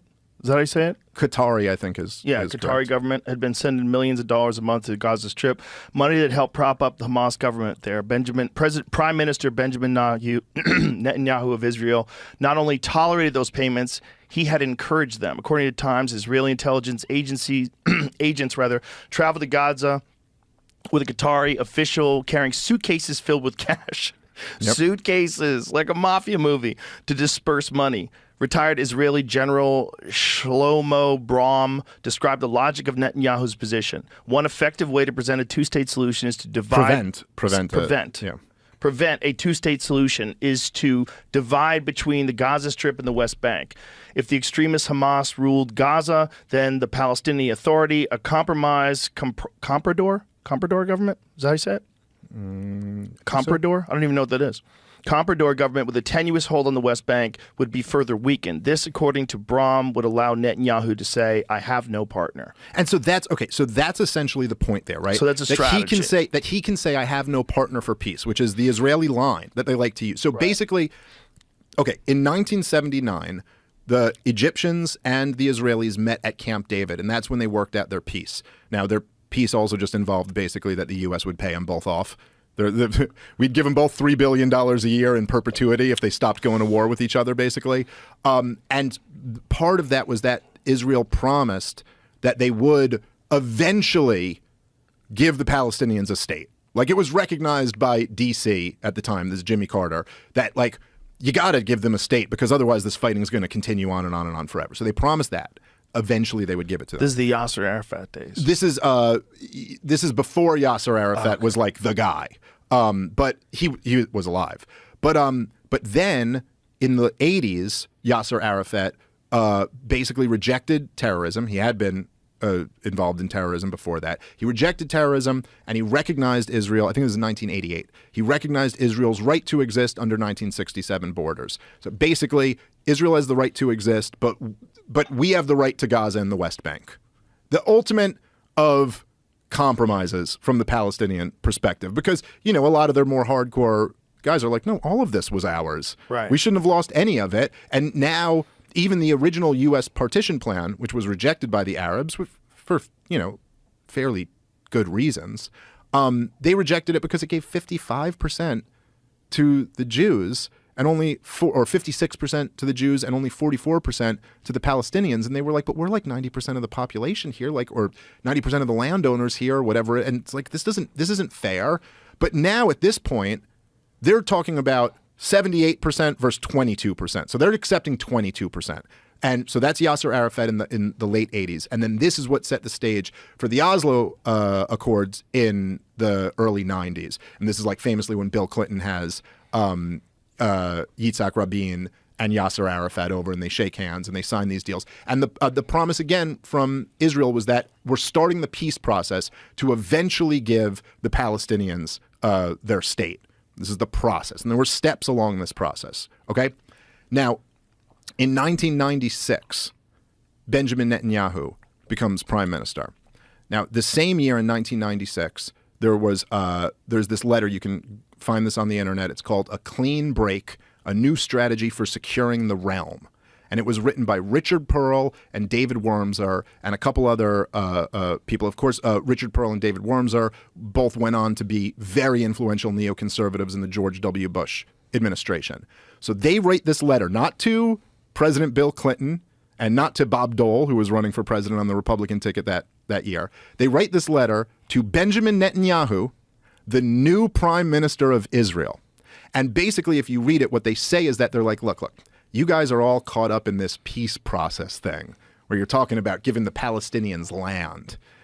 We need a clean break from that strategy. And we're going to have a whole new strategy. And what it's going to involve is you making agreements with the broader Arab world so that you don't have to make this agreement with the Palestinians. You see, the old way of thinking was always that Israel will never be able to make peace with the broader Muslim world because they're furious about what you're doing to the Palestinians. But the clean break strategy was like, no. You're going to embark on what ultimately became the Netanyahu doctrine, that will make it deals with the rest of the Arab world so we don't have to give up this land. And you know what they recommended, these two neoconservatives, in 1996? And I bet you'll never guess this, Joe. Regime change in Iraq for the security of Israel. That was in 1996. And these people got in George W. Bush's government. And after 9/11, those same people decided that they believed that Saddam Hussein had weapons of mass destruction and that he was involved in 9/11. Yeah. So there it is. Israel can shape its strategic environment in cooperation with Turkey and Jordan by weakening, containing, and even rolling back Syria. This effort can focus on removing Saddam Hussein from power in Iraq, an important Israeli strategic objective in its own right as a means of foiling Syria's regional ambitions. And here's where it gets crazy. What a great job the Mossad did in compromising people, by the way. I mean, how much of an effect did that have in everything? You can go full Eddie Bravo and think everything that's happening is because of Epstein's Island. And I used to dismiss that a lot more easy than I do now. Maybe not everything. A lot. But certainly some stuff. Some things. Well, look, you will see this. You will see this. And I'm not saying that Epstein is the sole reason for this type of stuff. There's several different reasons. But you see this all over the political sphere, and especially amongst conservative commentators, where as soon as Israel's mentioned, whatever their principles were that they were just rolling with are gone. Yeah. It's a totally different thing. And I get that. I get there's a reason for that too. Of course, what Jewish people have been through in the 20th century, in the 19th and 18th century. Like that plays a part in that too. But there's no question that like it's not just Epstein. It's also, and I highly recommend people read, John Mearsheimer has a great book called The Israeli Lobby. There's also this lobby, AIPAC, which is a very, very powerful lobby. The truth is that every U.S. president, since, with perhaps the exception of Trump, I'm actually not sure about that, but every U.S. president since Jimmy Carter, I know for sure, excluding Trump, every one of them wanted a two-state solution. Every single one of them. None of them were able to get it done. Even though we bankroll Israel. You'd think it'd be fairly easy for us to like put pressure on the country that's relying on us. Like, okay, we'll keep supporting you, but you got to do this. Nope. Even when they go over and say, we want to do this, they're not able to do that. And part of that is because of the lobby. Part of that is because there's like tens of millions of evangelical Christians in this country who believe that the Jews have to control Israel, like in some religious view that Jesus can't come back unless the Jews control him or something like that. I don't exactly understand it. They go there on tour. They have little tours they go there. Well, and they also, and the Israeli government's well aware of that, and they're well aware of how much they benefit from that, so they do everything they can to facilitate that belief. White dudes with golf shirts. Yeah, that's right. They're a big force. They're a really big block in this country. There's not like a few dozen of them. Like they're willing to throw some real money at bringing Jesus back. Yes, they're very, that's a very big deal to them. But look, like there's all of these U.S. presidents, they've wanted an outcome that they're unable to get. And you can look, there's this one video of Benjamin Netanyahu where he doesn't know he's being recorded, and he's speaking openly about this. And it's so he openly starts bragging about how he basically blew up the peace process and how he basically... Is a recording of this? Yeah. Oh yeah. I mean, it's in Hebrew, but it's translated and it's legit. It's been translated by like a whole bunch of different people. And he's bragging about how he put all of these poison pills into the peace agreement. Like he was like, oh yeah, sure. We'll grant, I agreed to grant them a state, but only after it was determined that we could Israel could control military, important military areas. And then he was like, I also snuck it in that only Israel gets to define what the military important areas are. And I decided that a third of the West Bank is that. And he's bragging about how he tricked Bill Clinton and how easy it is to move the Americans. It's wild. Like there's a lot of power plays at work here. And the only other thing I'll say about this, and it's not just like the neoconservative, the clean break, the strategy that they wrote for Netanyahu. It's that, so in 2002, Benjamin Netanyahu comes and testifies before Congress as a regional expert. And he testifies that if you guys overthrow Saddam Hussein, democracy will sweep the region. Let me tell you, I know something because I know this region better than anyone else. And at one point, Dennis Kucinich actually grilled him and got him on record. And he goes, is there anybody else that you're advocating that we preemptively attack? And Netanyahu goes, yeah, Iran. Attack them too. So I'm not I don't hate Israel. I think Israel's a cool country. I think what they do to the Palestinians is fucked up and it's inexcusable and they should stop. But I think Israel is a cool country. There's a lot of great things about them. But Netanyahu, this guy who's the longest serving prime minister in Israeli history, has been trying to get America into wars that are in his interest, that are very clearly not in ours. And the fact that we have to unconditionally support Israel, even when our own democratically elected president doesn't like the policies that they're enacting, and yet they still get all of this support. Even now, as Joe Biden doesn't know what he's saying because he's got dementia, but there's people in his ear who are telling him to say, don't invade Rafah. And he's like, don't invade Rafah. And then Benjamin Netanyahu's like, okay, we're going to invade Rafah. And it's just okay, well, fine. If we have no influence over what you're going to do and you'll just wag the middle finger at us and brag about how you tricked Bill Clinton and defy what our presidents want you to do, okay, fine. But then you don't get our money and our weapons, right? Isn't that reasonable? It is reasonable, but it's also, the left is very confused on this one. This is a baffling one for the left. Yeah, they sure are. Because support of Israel has always been a position of people on the left, right? Support of Jewish people. And to not want that is kind of anti-Semitic. Well, look, on the hard left, there's always been a bunch of people who are sympathetic to the plight of the Palestinians, For sure. right? Yes. There- For so sure. there's Well, the people that have seen Abby Martin's take on it, and yeah. And Yeah. but Abby Martin also like follows in a tradition of left-wing Yes. thought, like Noam Chomsky Yes. and people like this, who have always been very critical of the Israeli government's treatment of the Palestinians. Yes. But this is where it gets weird. It's like the support of Israel when Israel was attacked. So that's when everything gets crazy. It's not support of Israel before October 7th. It's post October 7th.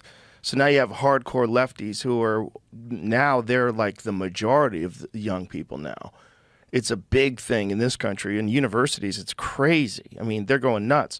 They're attacking students. They're attacking teachers. People can't go to work. They're being told if they support Israel, they can't be on campus. It's just the whole thing it's very bad for the left in that regard because like Jewish people traditionally vote left. Oh yeah, well Yeah. I mean the overwhelming majority, I think 85% of Jews are Democrats or something like that. And obviously there's not full like even today there was a news report of a huge government protest in Israel. They're in the streets, and so it's not like this is a policy that's supported by the entire population. Well, there was. So basically, I think what really changed things during the 90s, there's no question there was tremendous support for making a deal for a two-state solution, particularly amongst like liberal Israelis.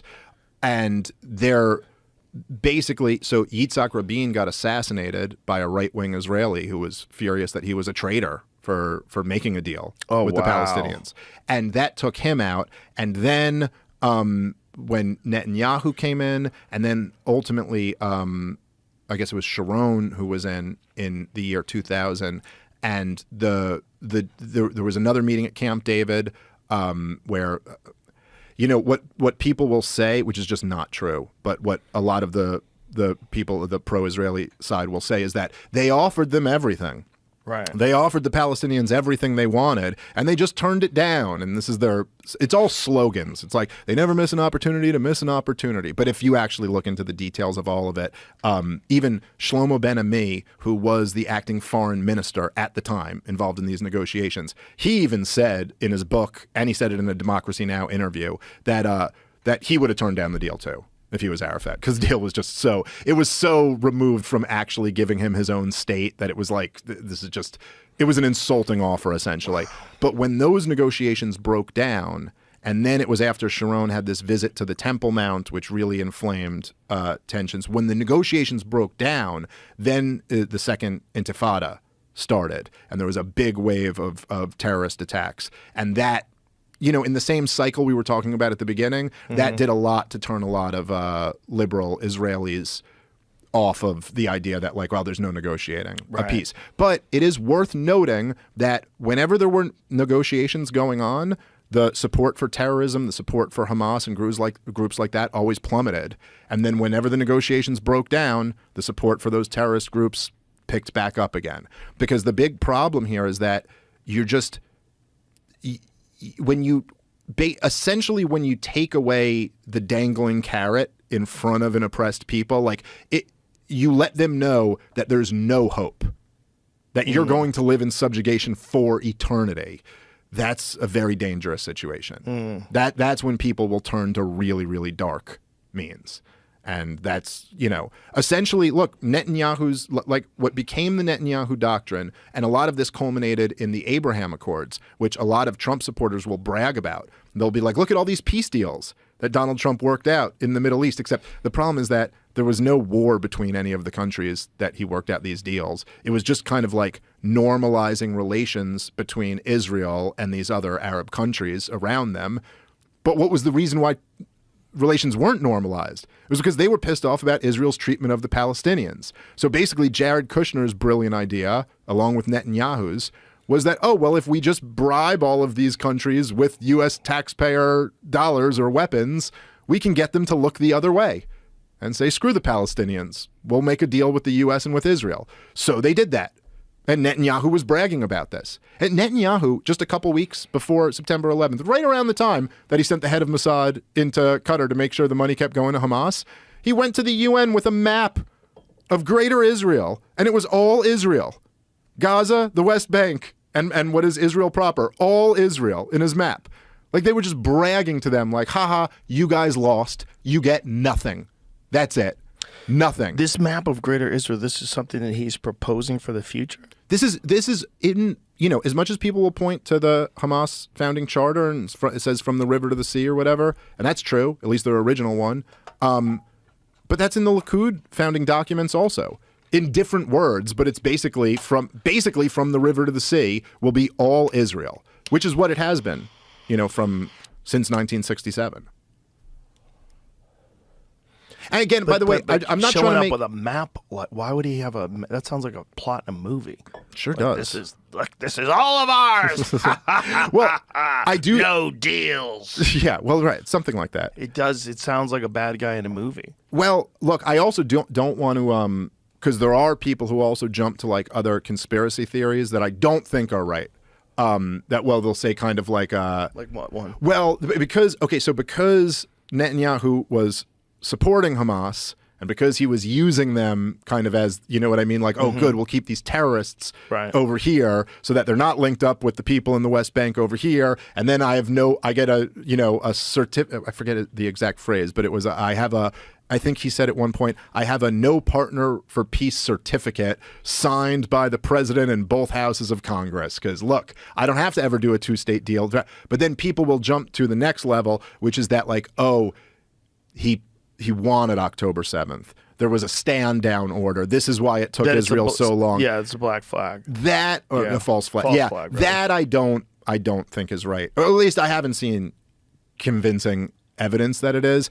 From everything I've read about it, it actually seems a lot more like, if you remember, I know we talked about this, I think, on the podcast years ago when I was on, but if you remember so in 2012, when Obama decided that they were going to start arming all of the anti-Assad rebels, and there's actually a hot mic of John Kerry talking about this, and because they were doing it through 2013, 2014, and he goes, yeah, look, we saw the rise of ISIS coming, and we knew the weapons were getting into their hands, but we thought, okay, that might put pressure on Assad to have to step down. So like we could use this group in order to get the regime change that we wanted. But then they turned around and invaded Iraq. And like, that wasn't part of the plan. You know what I mean? Like, They weren't supposed to do that. Then we had to reinvade Iraq to get rid of ISIS, who, you know what I mean? And so there, if you remember, during that time, there was one point when Obama called ISIS JV.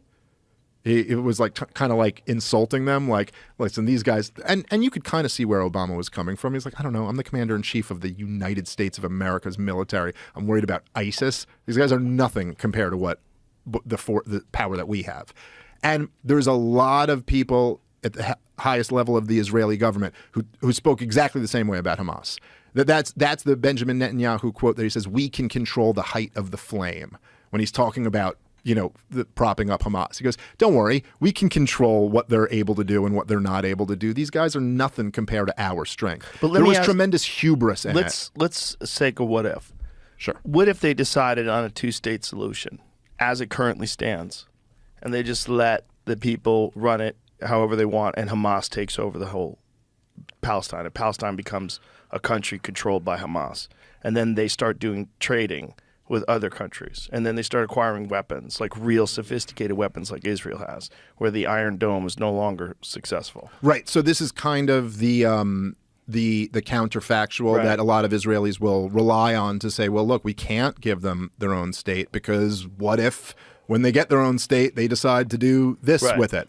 So, all right, there's an old Thomas Jefferson quote about slavery, and I'll butcher this, as I always do, but I like bringing it up. But it's something along the lines of, he goes, we have the wolf by the ear, and we can neither afford to hold on to it nor to safely let it go. Whoa. And essentially what he was saying was like, this was a major concern of people, even people who were kind of sympathetic to the abolitionist cause, who were like, yeah, look, but we've like enslaved these people for so long. And so what are we going to do? Free them and make them citizens who are allowed to get guns?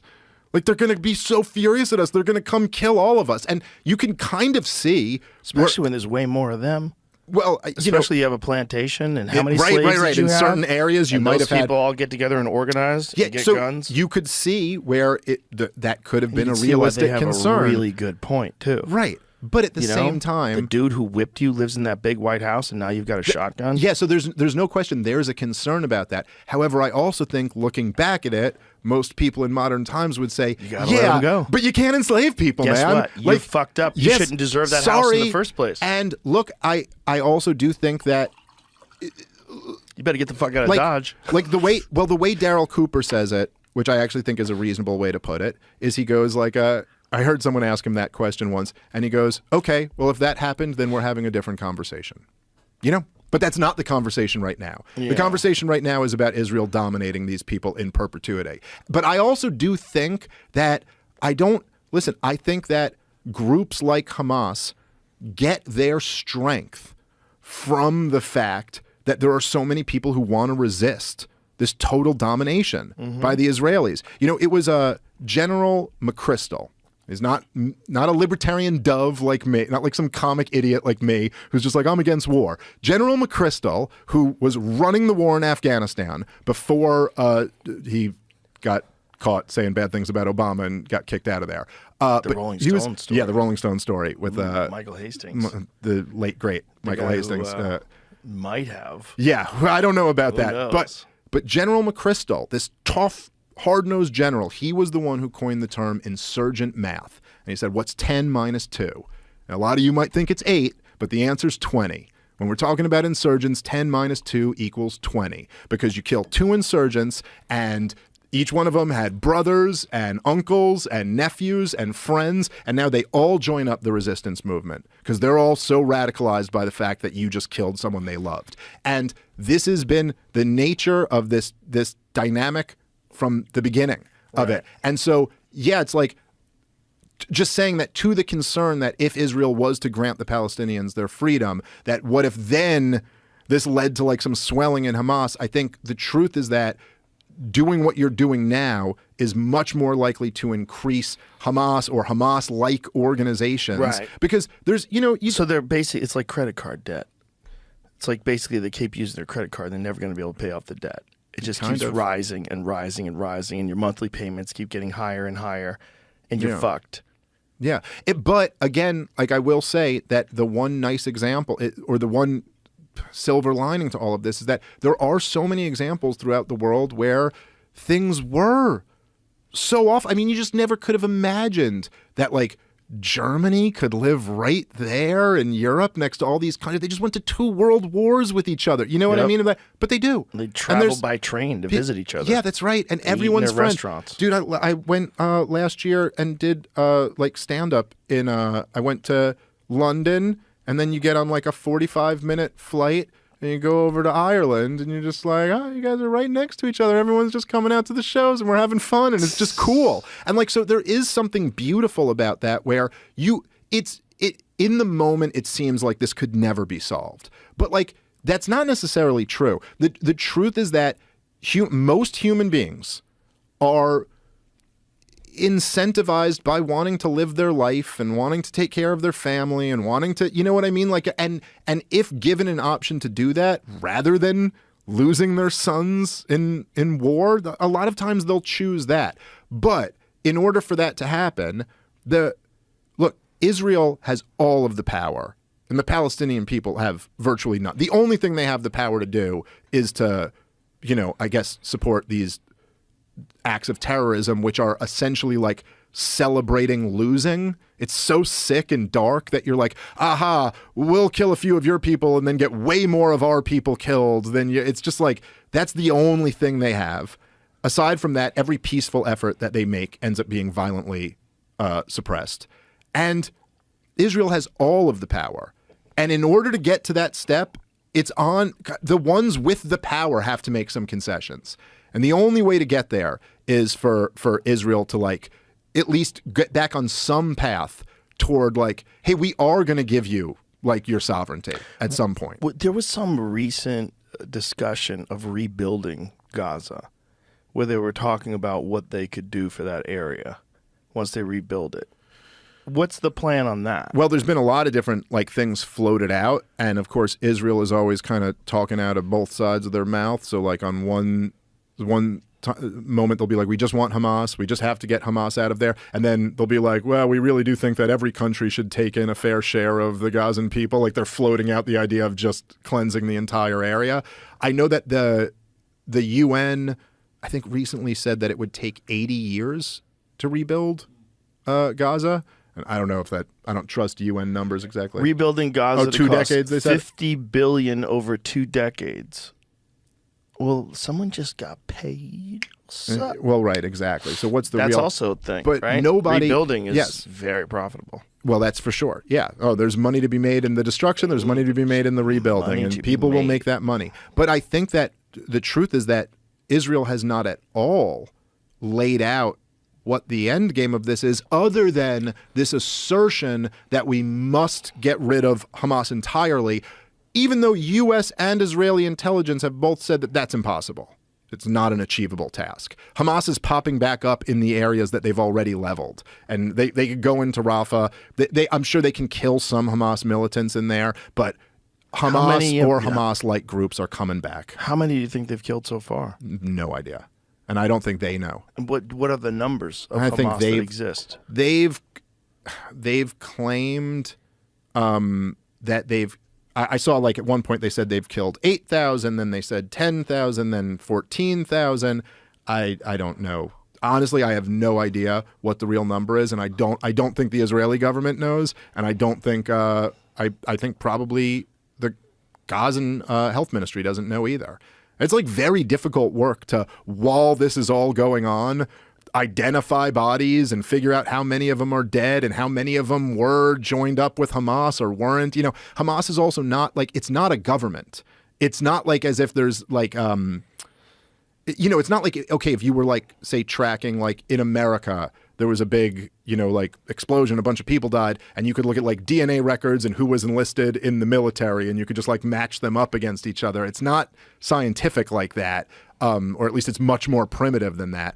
So I really wouldn't venture to guess. And I also don't know, like how accurate the numbers when they say 35,000 people have died. It seems within the realm of possibility. There's a lot of people missing, right? And that's part of the problem. Well, they said the most recent figures that they put out, again, this is the Gaza Health Ministry, which is overseen by Hamas, so take that with a grain of salt or whatever. But they said there's like, I think 10,000 who they weren't able to identify. Can you imagine the horror of just walking down those streets?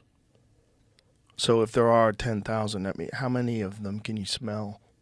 Yeah. I mean, you just look around, you just see wreckage, and you smell rotting bodies. Oh, dude, and just the worst things in the world. Insane. It must be insane to live there before October 6th when it was already prison, to see it now. And it's continuing, right? It's going on right now. Oh, yeah. Yeah. No, and then imagine, and there's constantly, like, the defenders of this military campaign will say, oh, they've dropped warning bombs, and they drop leaflets, and they tell you, no problem, just leave. But you're talking about people who are, like, first of all, they live, at least a large percentage of them, live in a level of poverty that none of us have ever experienced. You're just telling people, just leave. And head out to the, and it's people almost have like in their mind that like, what is there, like some sophisticated refugee camp waiting for them with tents and water and food? Like, no, they're just telling them like, go out into the desert, go out into this other place. You have nothing. It's not that easy. Like you might have little children with you or old people with you. It's not that easy to just leave. And then when they leave and they go into Rafah, which was supposed to be safe, they go, oh yeah, now we're invading Rafah. So leave again. Where do you go exactly? Who knows? And again, like, look, dude, it's just, again, I just think that whenever you're talking about these things, when you're talking about like inflicting this level of human suffering on a group of people, like whoever's defending that, man, the onus is on you to demonstrate that there's absolutely no other way to do it. And the other reason why I bring up this point all the time about Israel propping up Hamas as this strategy, is that doesn't that at least change the narrative? Because if you just go, which a lot of people are, they'll just be like, well, look what happened on October 7th. Look how horrible that is. Nobody could stand for anybody doing that, and therefore Hamas has to go. And so whatever happens in that process, hey, that's on Hamas. And like that, I guess on some superficial level, I can understand that. But like, yeah, but once you know that they were propping up Hamas specifically so that they wouldn't have to give the innocent Palestinians their own state, and now they get to use that group that they propped up as the excuse why they're allowed to just slaughter these people, that's just like, that's a whole different level of, it's just, no, that's fucked up, man. That's just not, and all these terms get conflated. Like, they'll be like, doesn't Israel have the right to defend itself? Yeah. And you're like, yeah, but see, now you're like manipulating this idea of self-defense, which is a natural right. You could argue the most natural human right is the right to defend, the right to life, and then the right to defend your life. But the right to defense is like, so imagine like me and you were hanging out at your house, and someone like broke into your house and kills me, and then points the gun at you, and you grab your gun and you kill that guy.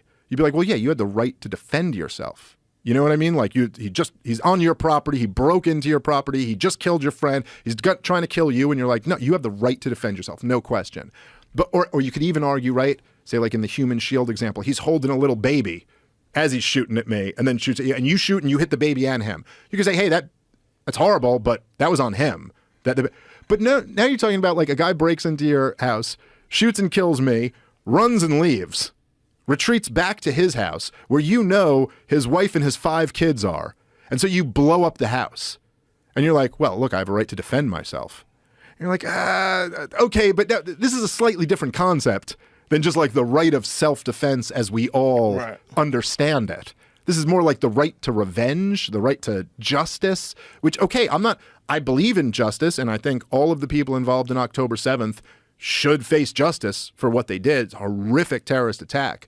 But there's a very different question between like defending the country of Israel and enacting justice against those people if it means like babies get crushed to death in rubble and parents get killed in front of their children and all of the, horror that's been going on.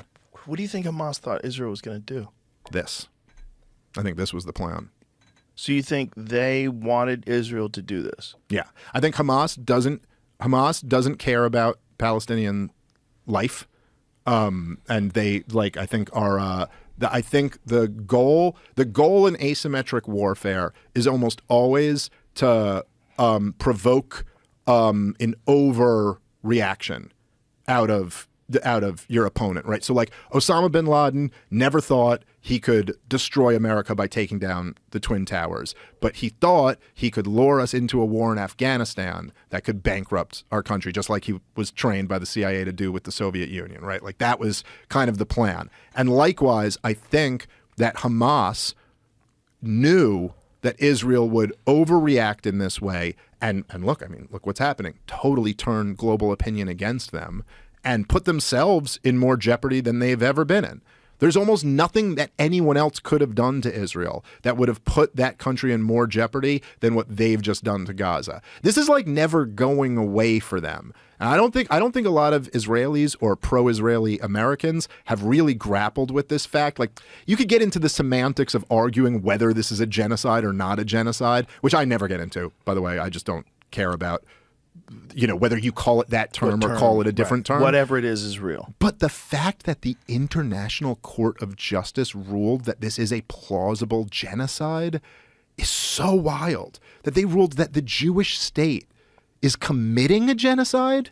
Like, that's just such a different way of looking at things than all of us grew up with. Like, no, the Jews were the victims of genocide, not the perpetrators of it. And I am Jewish, and I do resent like that they've kind of like put that, you know what I mean, like into the public mind, and to some degree, because there's a case to be made for it.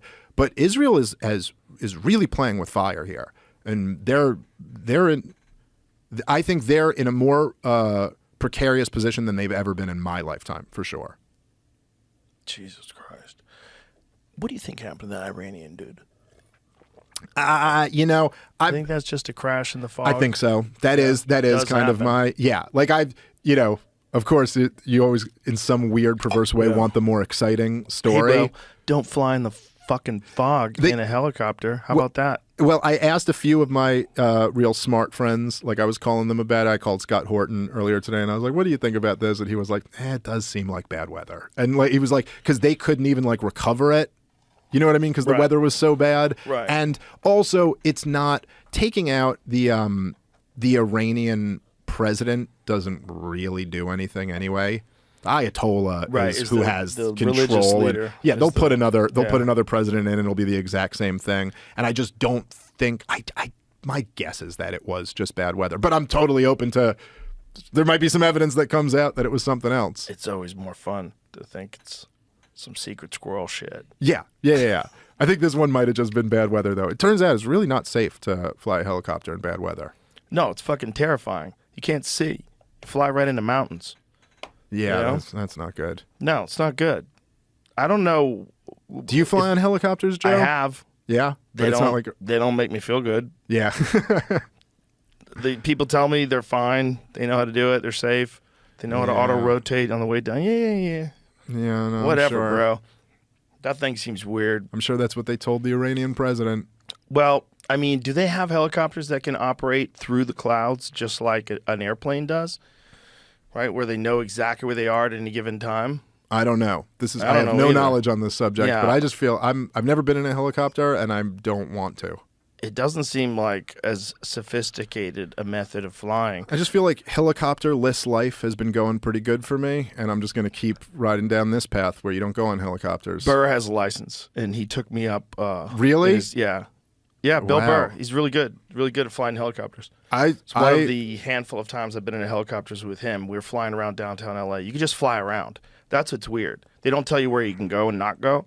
I mean, I'm sure they do, but for the most part, once you say you're going to go to a specific area, you can just kind of fly around.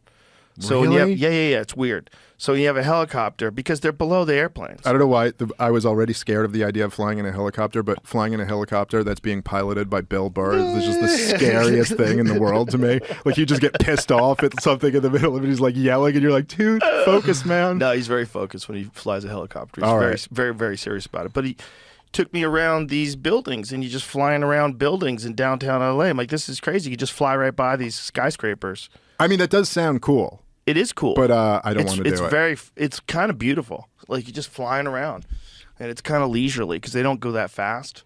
So it's like this leisurely flying around downtown. I'm like, this is crazy. And then you look at a lot of those buildings on downtown LA, they all have like helicopter landing pads on the roof.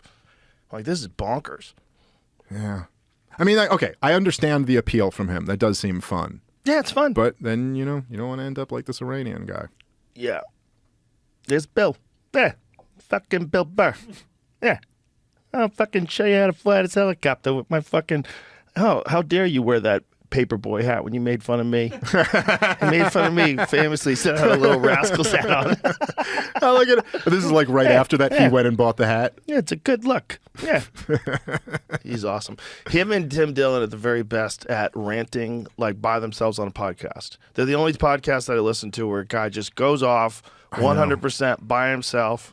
Bill really by himself. Like Tim Dillon has a producer that's like a built-in one-man audience. Right, who he kind of plays off of him. Yeah, and he's great, but even one person is enough for Tim Dillon. Like Tim Dillon can rant with one person better than anybody on the planet. But he's very smart in the way he does it, like have his producer right there. So he's saying funny things for his producer's laughing. Right. And then so he'll do that also in podcasts, same kind of thing, Whereas Burr is just him by himself. I'll tell you what. I know, like someone will just ask him like the most kind of basic question. Yeah. And then like he's just reading their question, and then it just launches him into this thing that he wasn't even planning on talking about none of this. Right. And then it just launches, and it's beautiful. Yeah. Yeah. Both those guys are the best. Yeah. Dillon's the best though at just being hilarious about anything by himself. Dude, I mean, I met Tim like pretty early. He was pretty new when I first met him. And he was definitely like, I mean, he wasn't as, he didn't have the chops that he has now. Right. He wasn't as polished as he is now, but he was very green. He was brand new. But I remember just like hearing a few of his rants on podcasts, and you were like, yo, this guy is gonna be like a force of nature. Well, it's like I almost like, it's almost like you see, it's like if you were watching like Michael Jordan playing high school or something like that, and then you're like, you just saw like one move and you were like, oh shit, we're doing that now. Right. All right, Right. all right, fine. Well, it's such a unique perspective. A gay right-wing guy who used to sell subprime mortgages and did a lot of drugs. I'm still not convinced he's gay. I'm convinced he used to sell subprime mortgages. That for sure happens. I'm convinced he did a lot of drugs. That I believe. Yeah. That I believe. Gay thing. It's funny because every now and then you'll see it. There's like a moment where you see the gay come out and you're like, oh, there it is. Oh, there it is. You hide it pretty well, Tim, but it's there. Look at him there with the fucking glasses. Oh, my God. And he puts those glasses on so he's in his own little world, and he can just say the most wild shit about everybody. Did you see the Nancy Pelosi debate with the dude from Mumford & No, Sons? I still haven't watched it. I did. I know you asked me if I'd seen it, and then my buddy Rob Bernstein, who co-hosts my podcast with me, Part of the Problem, he was like, dude, you got to watch it, but I just have not. I've been constantly traveling. Yeah, dude. He handed her. Well, I can't believe Nancy Pelosi actually did an Oxford-style debate. That just seems ridiculous. Who told her that was a good idea?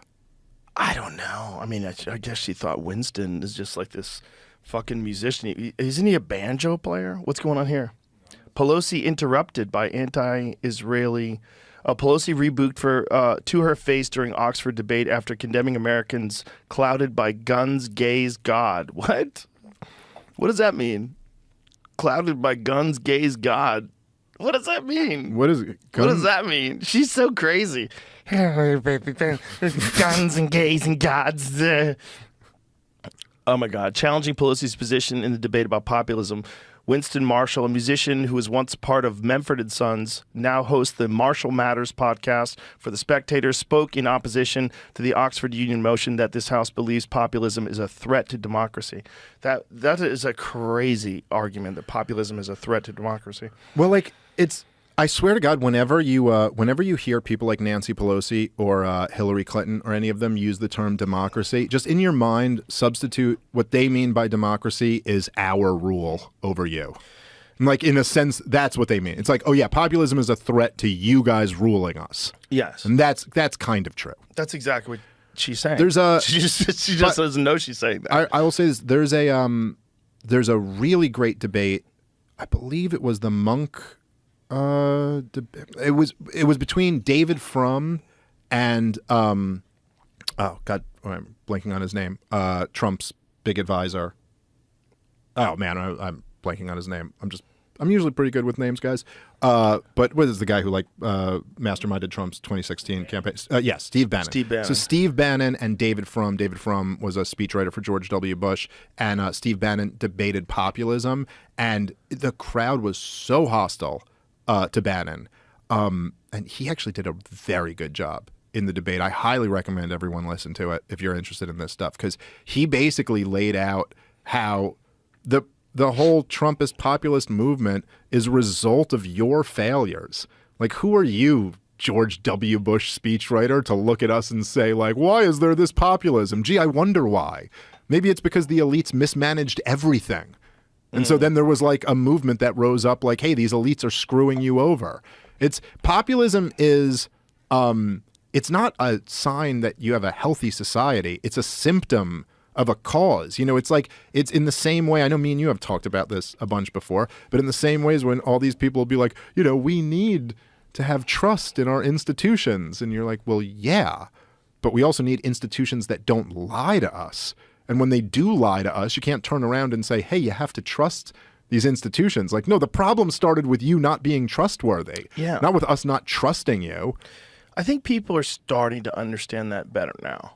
I really do. I do too. I think there's been a pretty significant shift towards people being very skeptical about bullshit now. Where it's just, there's going to be a ton of people, and some of these people, by the way, are paid. And this is what I've talked to people recently that are they either stream or they're YouTube personalities or they're Instagram social media personalities, and they have a certain number of followers, and they offer them thousands of dollars to do political posts. Yeah. Thousands of dollars to talk about specific political issues. Damn it, there's no money in my politics. But you know how I wish crazy there that was. is? So, like, what if you have a really big account? Like, what if you have a big account like mine? We have like 19 million followers, and someone says, hey, we would love to pay you, to support blah, blah, blah. That is creepy, man. That's legal. That's creepy that you can pay people for their support for a political issue because it's this weird gray area where it's social media engagement. And I'm sure there's also there's probably a few steps between, it's not like a campaign is directly paying you. No, it's super like PAC. a super PAC Yeah, or a yeah, group yeah. that was funded by that super Yeah. PAC. And then you could Yeah. and then you could with a straight face say, I've never taken any money from the Biden campaign. Come on And you're like, now. but you did take money from a group who's basically Biden's campaign. Right, like what the NIH did with gain of function research. We didn't fund It had any. nothing to do with it. Oh, this subsidiary. Oh, yeah, this company that we EcoHealth fund. Alliance. Well, there. There he's good. Yeah. Probably, but it had nothing to do with the We go, pandemic. yeah, those guys are And crazy. If you insisted it, you're racist. Wasn't that the best? that made you racist? It's great. That made you racist. They're so good at that. They're so good at making you whatever it is. Racist, transphobic, sexist, xenophobic, Dude, and what they're nationalist. what they're amazing at, and I've kind of marveled at it over the last few years, especially when I do this show. There's some other shows that I do that are pretty big shows, but there's just nothing like this show, the response to it that you get, and especially for me because I come say controversial things on Yeah. the show, and the response that you How get. dare you be accurate? I mean, it's bonkers, dude. Okay, so the probably the biggest one up until I don't know, but maybe the biggest one was that when we were talking about the war in Ukraine. So this was a couple years ago, I guess, was the first time I came on and we were really talking Right. about it, the beginning-ish of the war, and I basically made this whole case for how NATO expansion is basically what provoked this war, and that was Vladimir Putin's big gripe. Right. And I mean, I thought I totally backed it up with listen, this is what all of these experts themselves said, not Russian experts. Right. I'm saying American experts, heads of NATO, all of this stuff. And I mean, the reaction I got from blue check journalists back when that meant you were a corporate journalist, Joe Scarborough was furious at me. He goes, this guy is saying that NATO provoked Vladimir Putin's invasion, because of course the New York Times and CNN and their favorite term was unprovoked. But this was a completely unprovoked. And I don't know, by the way, if you caught this, and I don't say this just to run a victory lap, but kind of 50% for that reason. But just late last year, the head of NATO, Stoltenberg, Jens Stoltenberg or something like that, Norwegian guy. But he just came out and said, and he almost said it so nonchalantly, he said that Vladimir Putin, before he invaded, asked NATO, he said, if you just put in writing that you won't ever put Ukraine in NATO, I won't invade. But if you don't do that, I'm going to invade. Right. And then he was bragging, he goes, and we refused. We refused to agree to that. And then he was kind of going, and look, now NATO's going to expand even more. So see how stupid Vladimir Putin is? But number one, he just totally admitted that all that thing that everyone was saying was such a controversial statement 2 years ago, that this had anything to do with NATO expansion. It's well, the head of NATO just said that's what the whole thing was about, and that he wouldn't have invaded if he had just agreed to not expand NATO more. And then number two, you're oh, so you're just bragging that you didn't do that? So what? Hundreds of thousands of Ukrainians have died now? We could have just made an agreement that Ukraine won't be in NATO and not done any of this? That seems better. But when you say it, when I said it 2 years ago, everyone, anyway, my point is just that they really act like you're crazy. Yeah, they act like you're They crazy. act like you're an insane person when you're saying something that you're no, this is very common sense and clearly true. I don't think they even understand the history of it. Even the people that are commentators. I think A there's lot of them don't. A lot of them that are jack of all trades, right? They're jack of all trades in regards to their understanding of the economy, international conflict, tech issues. You know what? I sent you this months ago, but this really was kind of eye-opening to me. So there's this guy, Liam Crossgrove, and he works for Gray Zone. He's a reporter over there, and so he basically did like this guerrilla journalism type thing where he was going up and asking congressmen questions, and then he made like a video where he kind of spliced it together, and there was some stuff of me on this podcast in the video and some stuff of my guy Scott Horton, who by the way is great over at antiwar.com. That his whole team over there is incredible. But so he made this video where he goes up to all these congressmen and congresswomen, and he asks them what they think about Netanyahu's propping up Hamas for all of these years. And to a man, to a woman, all of them just have this deer in headlights look, and they're like, sorry, what report are you referring to? I'm sorry, I haven't seen that. I'd be interested to see that, but I haven't seen that. What are you talking about? And you just, right away, none of them know. None of them even have the foggiest idea what you're talking about. And you almost realize that, weirdly, it was even eye-opening to me, and I talk about this stuff all the time, but you just kind of realize where it's like, oh, like, yeah, that's not their job. Their job isn't to like read books about this stuff and read newspaper articles and keep up with what's going. Their job is to fundraise for their next election that they have, and to whip votes for this thing that this lobbyist wanted. And if I get what this lobbyist wanted, he's going to contribute to my campaign. And if I did, it's like they're in a different world. They're not in the world of like actually thinking about this conflict and knowing things and learning more about it. It's just like being the president. They have to have a comprehensive understanding of everything. Everything, right. Everything. Which is impossible. Which is not possible. It's not possible. And the other thing is they're always talking like they're in a position of expertise. One of my favorite interviews was when AOC was talking to that lady and she asked her to expand. About Israel-Palestine? Oh, yeah. My God. She just collapsed into herself. It's literally like a fifth grader that didn't study. Yes. And then they ask you about the subject, or you didn't read the book. And then, it's about Billy and his dog, and they have a really good relationship, these dogs. But the crazy thing about that interview is that it's like, okay, so her first comment comes off with like total authority, you know? And then like one little follow-up question. The question's like, well, what do you mean by that? And then you just see her get weaker and weaker. And then like one more, but what do you mean about that? And she's like, I don't know what I'm talking about, man. Yeah. And she literally goes, I'm really not the expert. She just gave up.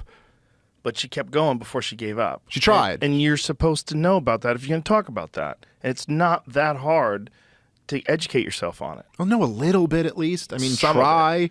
You know, have an understanding of the history of the conflict. It is a crazy, convoluted one. This is it. This is it. Yeah, sure. Play it. I also think that what people are starting to see, at least in the occupation of Palestine, is just an increasing crisis of humanitarian condition. And that to me is just where I tend to come from on this issue. You use the term the occupation of Palestine. What did you mean by that? I think what I meant is like the settlements that are increasing. No, that's not what the occupation means. Where it keeps getting better. Palestinians are experiencing difficulty in access to their housing and homes. Do you think you can expand on that? Yeah, I mean, I think I'd also just, I am not the expert on geopolitics on this issue. That lady, by the way, knew exactly what she was doing. Oh, of course. She goes, oh, I'm going to expose this chick. I'm going to expose her. She's, but, and you know, it's great. I kind of agree with AOC's like starting statement, but then you're like, hey, you got to have something here, man. You got to know what you're talking about. Yeah. And also, like, this is not the place for that. You have 5 minutes or whatever you got. Whatever that interview is, there's not a chance that you can lay out the history of this conflict and all the different accords and all the different... Yes, of course. But there's also this weird thing in corporate media where there's almost like an unspoken, unwritten agreement that, like, look, if you just have a few talking points, you can get through an interview and sound really confident in yourself and sound like, hey, that guy knows what he's talking about, you know? And as long as, say, like, if I'm interviewing you, as long as I kind of agree that I'm just going to let you say your talking points, right? Then you can come out looking really good. But as soon as one like interviewer like this one decides like, no, I'm gonna make an example out of you now. And the by beautiful calling thing you about on the your way bullshit. she did it, she just kept asking her to expand. Yeah. So what do you mean by that? Yeah, expand. She's not challenging her. She's literally just giving her the easiest of softballs. Yep. And there's nothing there. Yeah, and that's right. And of course, AOC. You know, I almost feel bad like because she was such a like. I think she was in her 20s in this video. Crazy. Like she's just. They also kind of knew that like here's this woman who just is totally not up to the task and Did doesn't you know see anything. the Marjorie Taylor Greene, the outburst? Oh These are the best of the best, ladies and gentlemen. These are our representatives. This is our Jerry Springer government that we have And what does here. They're AOC like, call her, baby girl? She goes, oh, baby girl. Like they went full. Oh no, you didn't. You're Listen, like- bitch, I will fuck you up. They were fucking you. Marjorie Taylor's insulting her. She's insulting Marjorie Taylor's body.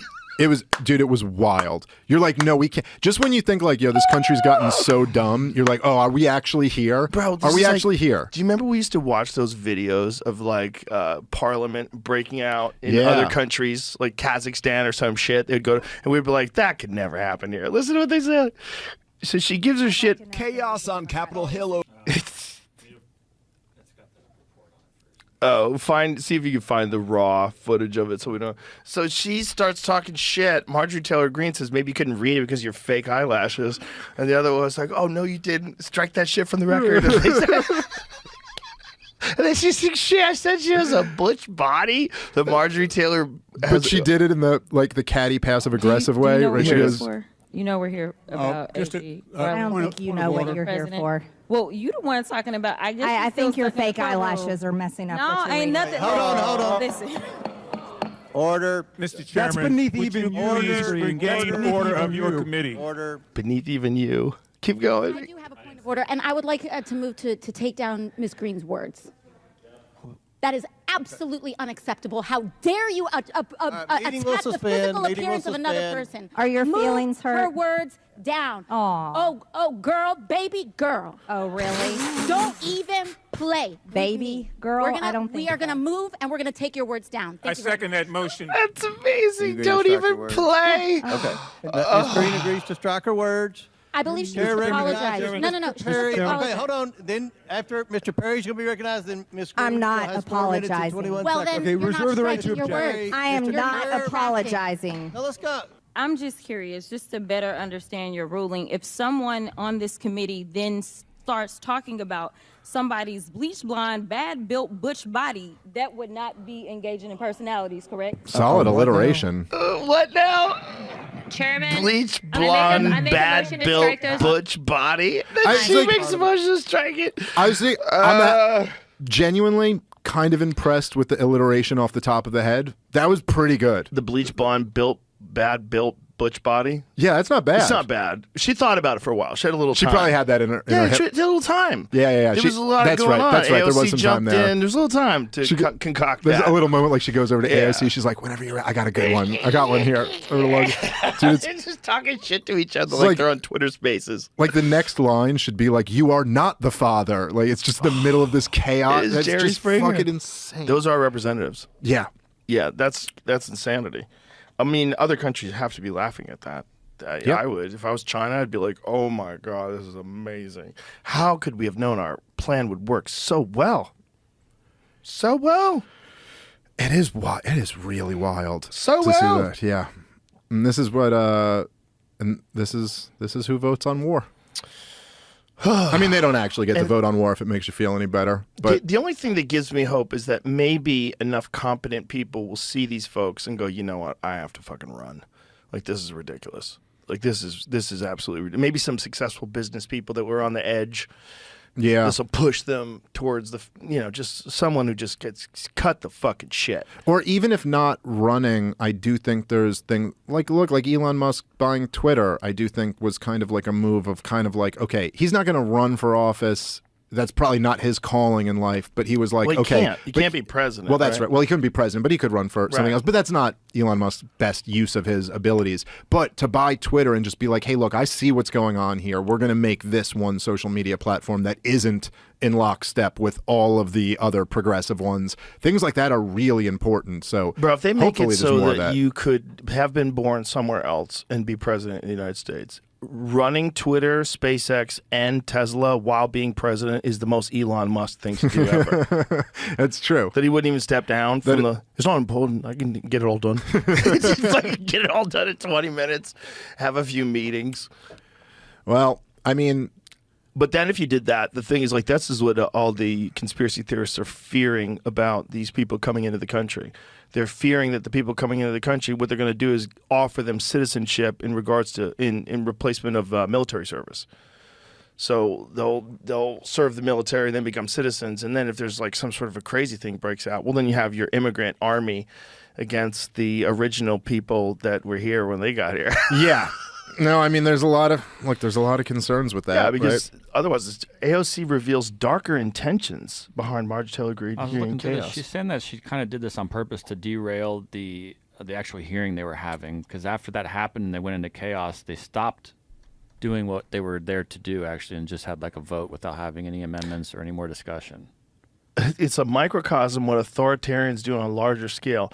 I don't think she's thinking that far ahead. Marjorie Taylor Greene is a wild lady. I don't think she had a master plan. Shit. I think she was just insulting her eyelashes. She's just insulting her. She's just talking shit.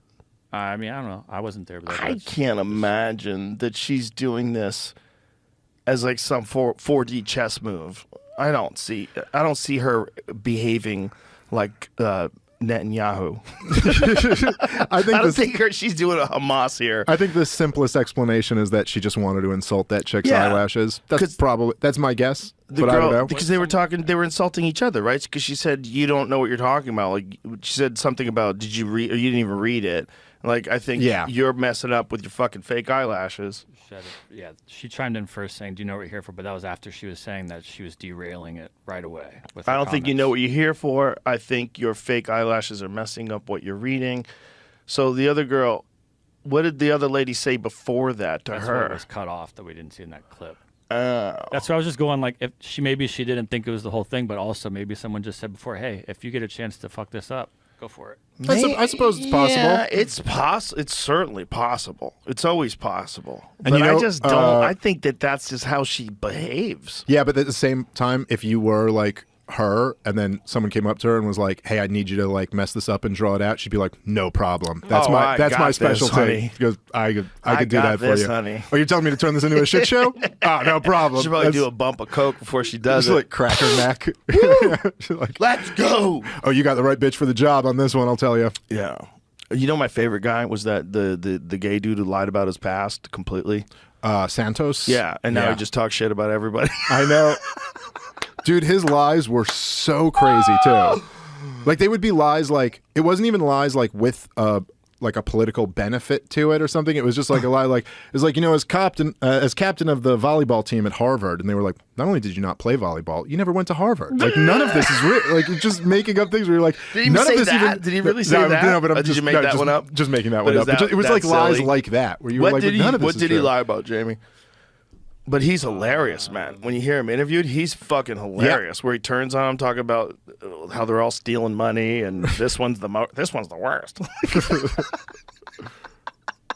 That's great. Well, he's a con man in a fucking sea of con men. According to New York Mag, he lied about this. Lied to donors. Allegedly lied to donors, then used their money to make purchases at Hermes and OnlyFans. He used campaign money for personal travel and Botox. Oh my God, I love this guy. Allegedly lied to collect unemployment benefits. Oh my God, that's so funny. He's charged with, hold on a second. He's charged with stealing people's identities and making charges on his own donors' credit cards. Wait, where are you going? I'm just going down the list. Yeah, but I'm reading it. Where? It's right here. This is where I was. Okay. Well, stealing people's identities and making charges on his own donors' credit cards without their authorization, lying to the FEC, and by extension, the public about the financial state of his campaign.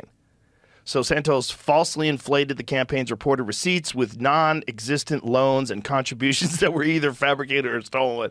So he's just making up numbers about how much money they had, stealing people's money. Dude, spending campaign contributions on Botox OnlyFans and OnlyFans. Botox is just the. I mean, it's hard not to root for that guy. But listen, they're all crooks. Look, the inside trading is off the chart. It is so crazy that that's legal. Yeah. It's so crazy that that's legal. Dude, so while that's going on, you're going to get mad at this guy for this? Well, this seems minor. Dude, you look at... No, that's it. And that's what's so kind of like funny about it is that like you think about, dude, the Clintons... Okay, Bill and Hillary Clinton have, since I was a little kid, I mean, since I was like 4 or 5 years old, was when he was governor in Arkansas. Their entire career is they were public servants and they ran a charity. And they're worth like $100 million or something like that. Like, wait a minute, huh? Wait a minute, so you guys haven't been practicing law any of this time. You haven't been working in some industry where you've made tons of money. You were public servants who make, healthy salaries, but not like that's going to put you in the hundreds of millions of dollars. And you ran a charity, the Clinton Foundation. And now somehow you're Barack and Michelle Obama. He goes into the White House. Look at the house he lives in now. It's like, so there is almost something where everyone turns at Santos because obviously like that's such a cartoonish, easy, version of it. Yeah. But it is kind of wild that there's so much outrage against this guy. And, it's like in the same sense where like, there'll be like corruption in say like some Eastern European countries. There's corruption where like the level of corruption is like, if you get pulled over by the cop, you could slip him some money and he'll let you go. Now, we don't have that in America, right? Like you can't really ever slip a cop money when he pulls you over in America. You may wish you could in certain situations, but you can't really do that. I'm not saying it's never happened, but you really can't do that in America. But we have like the prison guard union lobbying to keep mandatory minimums on marijuana. So like, okay, you could look down your nose at this primitive form of corruption, but think about how fucked up that is. You know what I mean? You're like, and that's just all it is just corruption on a much, much bigger level. But it's legal corruption. Exactly. And everyone just accepts it. It's a wild time, my friend, because people have access to information now that allows them to really see all this stuff. Like the insider trading thing's probably been going on forever.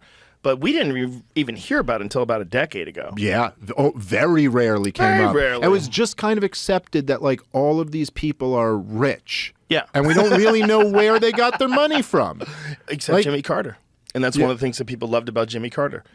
Is Jimmy Carter to the end really just maintained a very simple lifestyle, and just never chased money. He never was that guy. He didn't do those crazy speeches where he talks to bankers and makes $500,000 for some strange reason. Yeah. Like those speeches are wonderful because those are the cutest. Those are the cutest ones.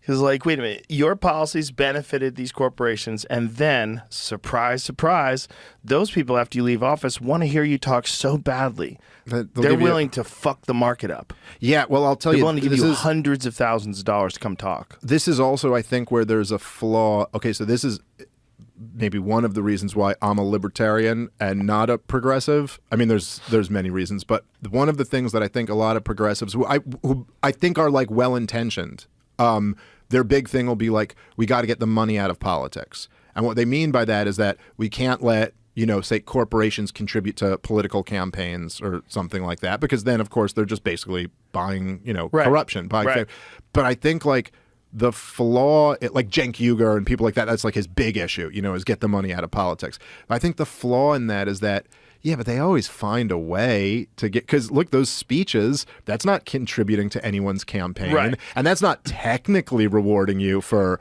bailing out the big banks. It's just you happen to bail out the big banks, and then they happen to really want to listen to what you have to say after that. And look, of course the book deal's warranted. People want to read your book. It's like the idea that you could ever close down on every single loophole. Look, the Saudis weren't allowed to contribute money to Hillary Clinton's presidential campaign because you're not allowed to do that. But they could give $10 million to the Clinton Foundation. And then once Hillary Clinton lost, it's so weird, they stopped donating. Like, I don't know. They just stopped being interested in charity. You know, the House of Saud was really interested in charity for a while there in 2016. And then they stopped being so interested. So essentially, I think like the libertarian view on it is that it's like, no. Whatever rule you want to have, if you have this much power in Washington, D.C., that power is going to be corrupted. And people will find a way. The only answer is to reduce the power. Yeah, and isn't the charitable foundation thing a sneaky tax way of making money? Yeah, for sure. Because there's a thing about charitable foundations, like everyone who's like really rich seems to have a foundation. Yeah. I mean, I'm not the expert on that or anything else really, but I know that they certainly like get a whole bunch of tax breaks that you wouldn't get if you just started a business. Well, not only that, but if they're doing things like Gates, for instance, to promote global health, right? So he gets involved and he makes money off vaccines. So he sells his stock and then starts talking badly about them. Yeah. I mean, It's pretty wild. It's wild stuff. It's wild. It's wild that you can make money, like hundreds of millions of dollars, while you're running a charitable organization. But if you also think about it, like the hundreds of millions of dollars that these guys make off of that is nothing, because the legislation that they're passing or the policy that they're pushing is making these special interests hundreds of billions of dollars. Yeah. So if you buy off a politician for $20 million and you get, like a no bid contract that's going to be worth $200 billion to you, that's a pretty good return on investment. There was a article about this particular area of Virginia that's like the most expensive real estate in the country, and it's all where the lobbyists live. And I think is it Blinken whose house that they're picketing in front of, that they've been essentially there since. See if you can find it. I think it's Blinken's home. That he has some crazy fucking setup there, some fucking dope ass old school mansion, and they're all camping out in front of his house. It's the Free Palestine people. And so they've decided to constantly protest in front of his house. Yeah, Anthony Blinken's family is the latest target of Washington's ugliest protest trend. So they just camp out in front of his house and they're pouring blood on the ground. I mean, it's a little weird to do with your baby. Stop the genocide in Gaza. And I like this better than just blocking the road. It's definitely better than blocking the road. The blocking the road is the dumbest fucking thing of all time. And, this is what people do if you're involved in war. If you're involved in people dying, welcome to Kibbutz Blinken. Oh, Jesus. Yeah, so I think they've been there, like, for months. This article's from February 16th. So Yeah, I think it's a constant encampment, and they've got this thing where they're just going to protest in front of this guy's house. I do prefer taking it to the people who are actually somewhat responsible over just kind of inconveniencing. Going to Jerry Seinfeld's shows and yelling at him. Yeah, this is at least makes more sense. Yeah. That guy's got to sell that house. You got to get out of Dodge, bro. Yeah, it might be time to leave. Don't worry, I'm sure the market's up. He'll do fine on that house. I'm sure he probably has a couple other houses too. Yeah. He probably doesn't have to stay there.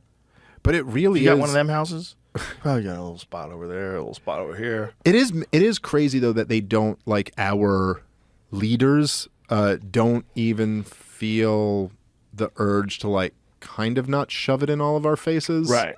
That there's like that this whole thing is just, it's all just kind of like, oh, how much money can I extract from this pot and get myself wealthy? You don't feel like any sense of and I will say, the one who I, like, kind of personally resent the most, which maybe is unfair, but is Obama.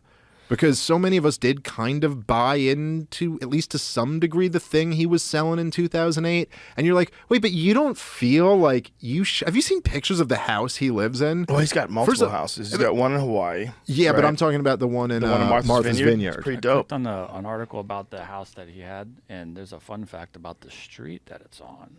A bunch of Saudis own it, right? Yeah, at least 5 houses. Yeah. Also known as Northern Virginia's Gold Coast, the road features opulent homes on large properties perched high above the Potomac with sweeping views. Such estates sell for tens of millions of dollars, as was the case when AOL co-founder Steve Case sold his estate to the Kingdom of Saudi Arabia for $43 million in 2018. Those must be dope views. Find us a view.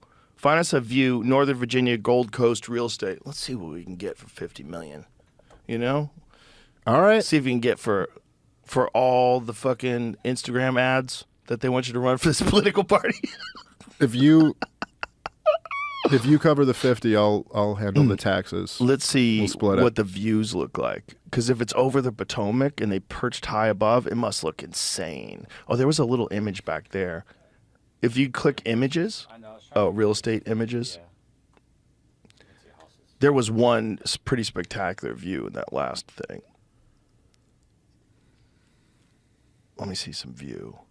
So these are like these old school, like Connecticut style houses. Yeah.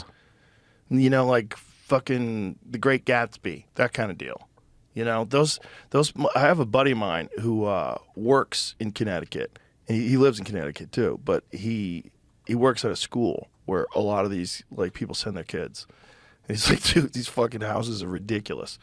They're old school mansions on these giant properties, and they all do drugs and fuck each other's wives and go crazy. Spend all their taxes. Spend all their real estate holding money and all their stocks and bond money. These are dope ass houses. Look at that. They are. What a view, Look, man. they're cool looking houses. God for sure. damn, that must be awesome living there. So that's where all those, but your neighbors are all demons.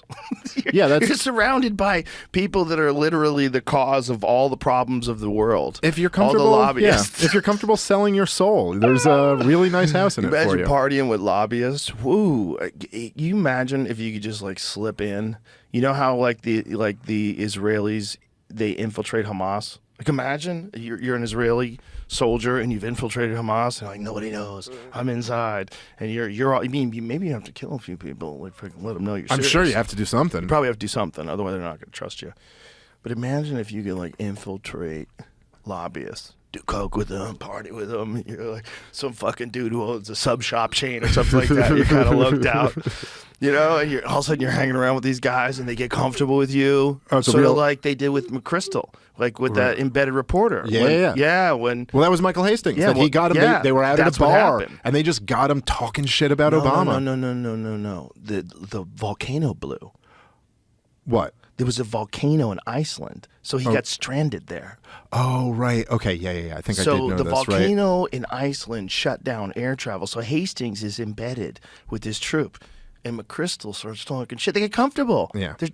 You can't keep the act up with the reporter around forever. After a few months, And I think or a few weeks. I at think least. also because he was a Rolling Stone reporter, it was like their guard was down a little bit more. Like they weren't like, this isn't like a Washington Post or New York Times. He'll probably run some kind of like pop story about this. You know what I mean? Yeah, and then probably. he like really ran the story. Yeah, and like used quotes of the guy disparaging Obama. Yeah. And he was forced to resign. And there's something really interesting about that, though, too, just like a little bit of a window into like the lobbyists. Well, I just mean that there could be generals who are just like, you know, in their private time being like, dude, fuck this guy and his bullshit commands. You know what I mean? Like, yeah. I'm sure they got them all tape recorded. Yeah. You know, like that wasn't that a thing about the Mossad with Bill Clinton? Was that a story that just came out recently with the Monica Lewinsky thing? Oh, yeah. I think I did see something about this. Right. They'd recorded him. Yep. Yeah, they'd recorded him. They're fucking good, man. They're good. And they catch those dirtbags, those dudes that are just like pussy hounds. You get two types of people that want to be president: warmongers and pussy hounds. That's all you get. And sometimes, if you're lucky, you get a pussy hound who's also a warmonger. But for the most part, you get one of two. It's almost like, okay, if your dick still works, you'll be a pussy hound. If your dick doesn't still work, then you got to launch rockets to like make up for that. Sometimes. So it's like that. It's almost the same impulse. Maybe, but sometimes if your dick works, you're like, hey, don't fuck this up. I'm trying to get laid. Yeah, well, that's what I mean. That's what you'd probably rather that one. Or sometimes when you're an old man and you don't want to fuck anymore, you're like, look, enough already. I want to play golf. Yeah. I just want to relax, go into the sunset. Like, I'm over it. Stop. You're like, I've had my sex. I've blown up my things. Let's just chill. That's what we need. Yeah. That's the argument that's what Trump is at this point of his life.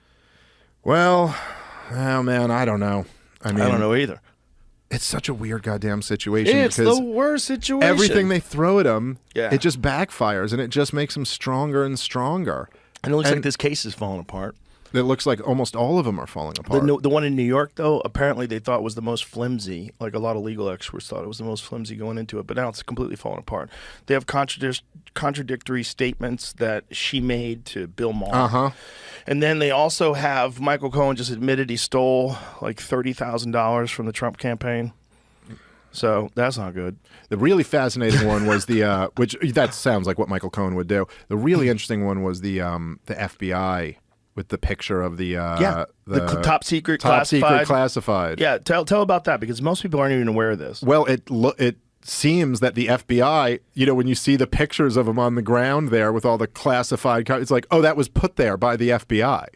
So it's not as if like it was presented as if, oh, look, this is what Donald Trump was doing. The sheets that said top secret and classified didn't exist before the FBI came along. They put the sheets saying that, and then so like they there were the leaked documents, and then they put pictures of these new things that they put over the documents that said top secret and classified. Then they took a picture. Yeah. This is very important to just make this distinction, because the documents were classified, but they didn't have fucking signs on them like TNT. Well, and it also is, it's seeming more and more like there were several instances where it seems that Donald Trump was constantly being trapped. Going all the way back to the 2016 campaign, if you remember, there was this famous meeting with the Russian at the Trump Tower Hotel. But when you actually look into it, what happened was like some Russian woman said she had dirt on Hillary Clinton. They got there to a meeting with her and she had nothing.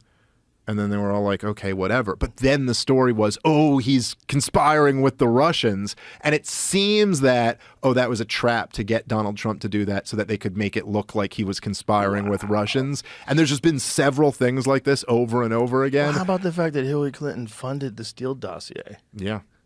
And that whole thing. And then, it's amazing.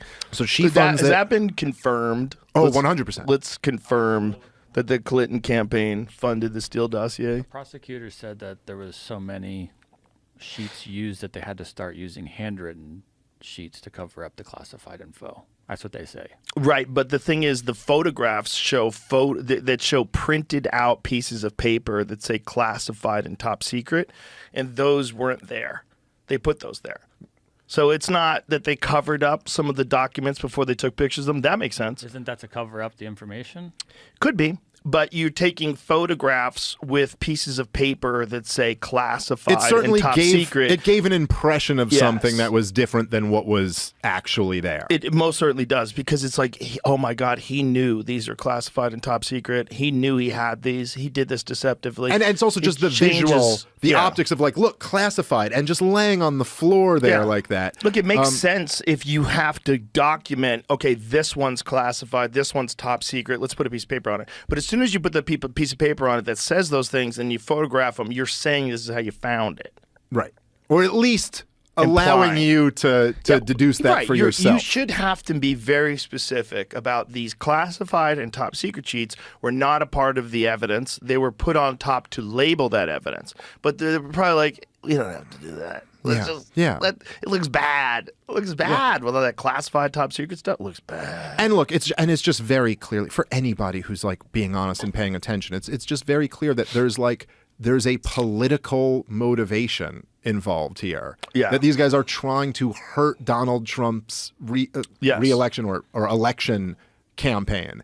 And that in itself is like just so wild. Well, how about the fucking White House press secretary saying she can't comment on, because it involves the 2024 presidential election. So she can't comment on Trump's trial because it involves the 2024 presidential election. Which is so ridiculous. You can comment on the election. It's your whole job is to comment on the election. Also, you're not supposed to say that trial is about the fucking election.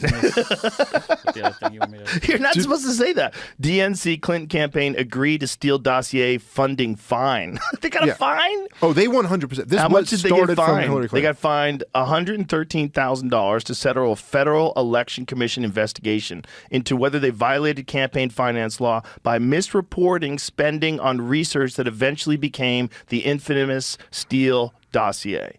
That is wild. That all that cost them was $113,000. Imagine That's a good deal. PR you got out of that. How much fucking Trump colluded with Russia talk you got out of that. That's can worth. can I just pee real quick? Yeah, let's pee. And then we'll be right back. because I talk about this more because We'll pee and we'll be right back, folks. That was the studio where we got in trouble. I got in trouble because I said that if I was talking to a 21-year-old healthy kid, I wouldn't tell him to take that shot. Wasn't that in here? That was in the other one. That was in the red room. That was the early days. Bud. That might have been our first podcast in Austin. Yeah, probably together. was. Probably yeah. was. Well, it aged pretty goddamn good, Joe. Aged pretty goddamn good, didn't it? Yeah. It's crazy to think about. I swear to God, like this is always, especially now, because like we've been doing these shows together for so many years that you can go back and look at like the things that were so wildly controversial to say then. And are 100% accurate. And they were totally accurate. And now it's not even controversial at all to say. It's just like, oh yeah, that's common sense now. Yeah, most of those things now.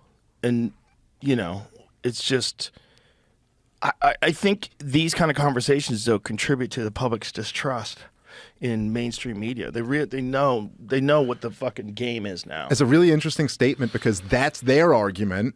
You know what I mean? That's CNN's argument about why we need to cancel Joe Rogan is because your conversations contribute to the public mistrust. But then like my counter argument to that is like, yeah, but that's good. Because no one should trust you. You did that to yourself. Yeah, you guys are a bunch of liars. Yeah, you're a bunch of liars, and I should have sued you. I mean, dude, 100%. Slam dunk. Yeah. I don't want to go to court. I'm not interested in I that. know. No, that's why. I mean, like, I just want to see them. Also, I felt like I know how this game gets played out. It's like when you're doing jiu-jitsu with someone and you're in the half guard and you're like, I'm getting out of this. I'm getting out of this half guard and I'm going to mount you. Yeah, well, it did. I mean, look, it totally blew up in their faces and they're done. I mean, after the COVID stuff, I don't see any recovery. I think the corporate media is just going to get less and less influence. It's already, you see how much it's moved over. Look, one of the big ones too. They would have to go back to what they were trying to do this with the reorganization of CNN. They were trying to get back to hardcore objective journalism without some sort of editorial bias because they said, listen, this is the only way out of this. Yeah, but even that was never really... It was like, hey, let's not be so blatantly anti-Trump and let's get back to just, you know, when they say, the news. Yeah, but still protecting all the powerful people. And still, it's not like there was ever really going to be. Look, you're never going to like see a discussion on CNN about how like, you know, you have these think tanks in Washington, D.C. who advocate for war and they're funded by weapons companies. It's like, what do you think that means? Is that ever once come up on CNN? No. Never. And it never will. Do you think that they would ever have a Anderson Cooper, which is brought to you by Pfizer, investigation into Pfizer? That seems unlikely. Of course not. Seems unlikely. And look, it's not even, again, like take the example of say, even Chris Cuomo, right? Who now he's over with Valuetainment with Patrick Bet-David, our boy, and all of a sudden he's talking about vaccine injuries and ivermectin and all of this. It's like, well, why is it when you're at CNN, which is, you know, sponsored by the pharmaceutical companies, you don't talk about this, but as soon as you're over here, now it's okay to talk about this. You know, you kind of see it like happen that it's like, oh yeah, no, there's humongous power centers in America. There's like the pharmaceutical industry, there's the banking industry, there's the war industry, there's all these big ones. And none of them ever get really questioned in the corporate media. Like one little action might be questioned every now and then, but the whole system as a whole never gets questioned. You'll never see like a real, you'll never see a piece on CNN about like, do we really need a central bank? Does the Federal Reserve do more good for the American people or does it do more good for Wall Street? You know, like that conversation will never come up. Never. It won't. Because there's too many powerful conversations. people who would be, you know, like scared by that. And if that's the case, we're never going to have logical solutions to a real informed measure that we could put into place to fix things. It's not going to happen. Well, but look, I'm money. very encouraged by certain things, right? And I'll say Tucker getting fired from Fox News and being bigger than he was on Fox News is really amazing. It's pretty wild. Nothing like that's ever happened before. Also wild that he interviewed that dude who said he blew Obama. I was like, yo, I forgot to ask him about that. Yeah. We were talking. He got me with the UFOs. He had an agenda, goddammit. He came in and got me where I'm soft right off the bat. Got me with UFO and angel talk. I was like, whoa, this is a good one. It's pretty funny. Just come in here like, hey, Joe Rogan, you ever heard of UFOs before? And you're like, I've heard of UFOs. Well, I did definitely want to talk to him about that. No, of because course. he's got this very specific perspective that's very biblical. You know, he's got a very religious perspective on it. He thinks it's angels and demons, which is really fascinating.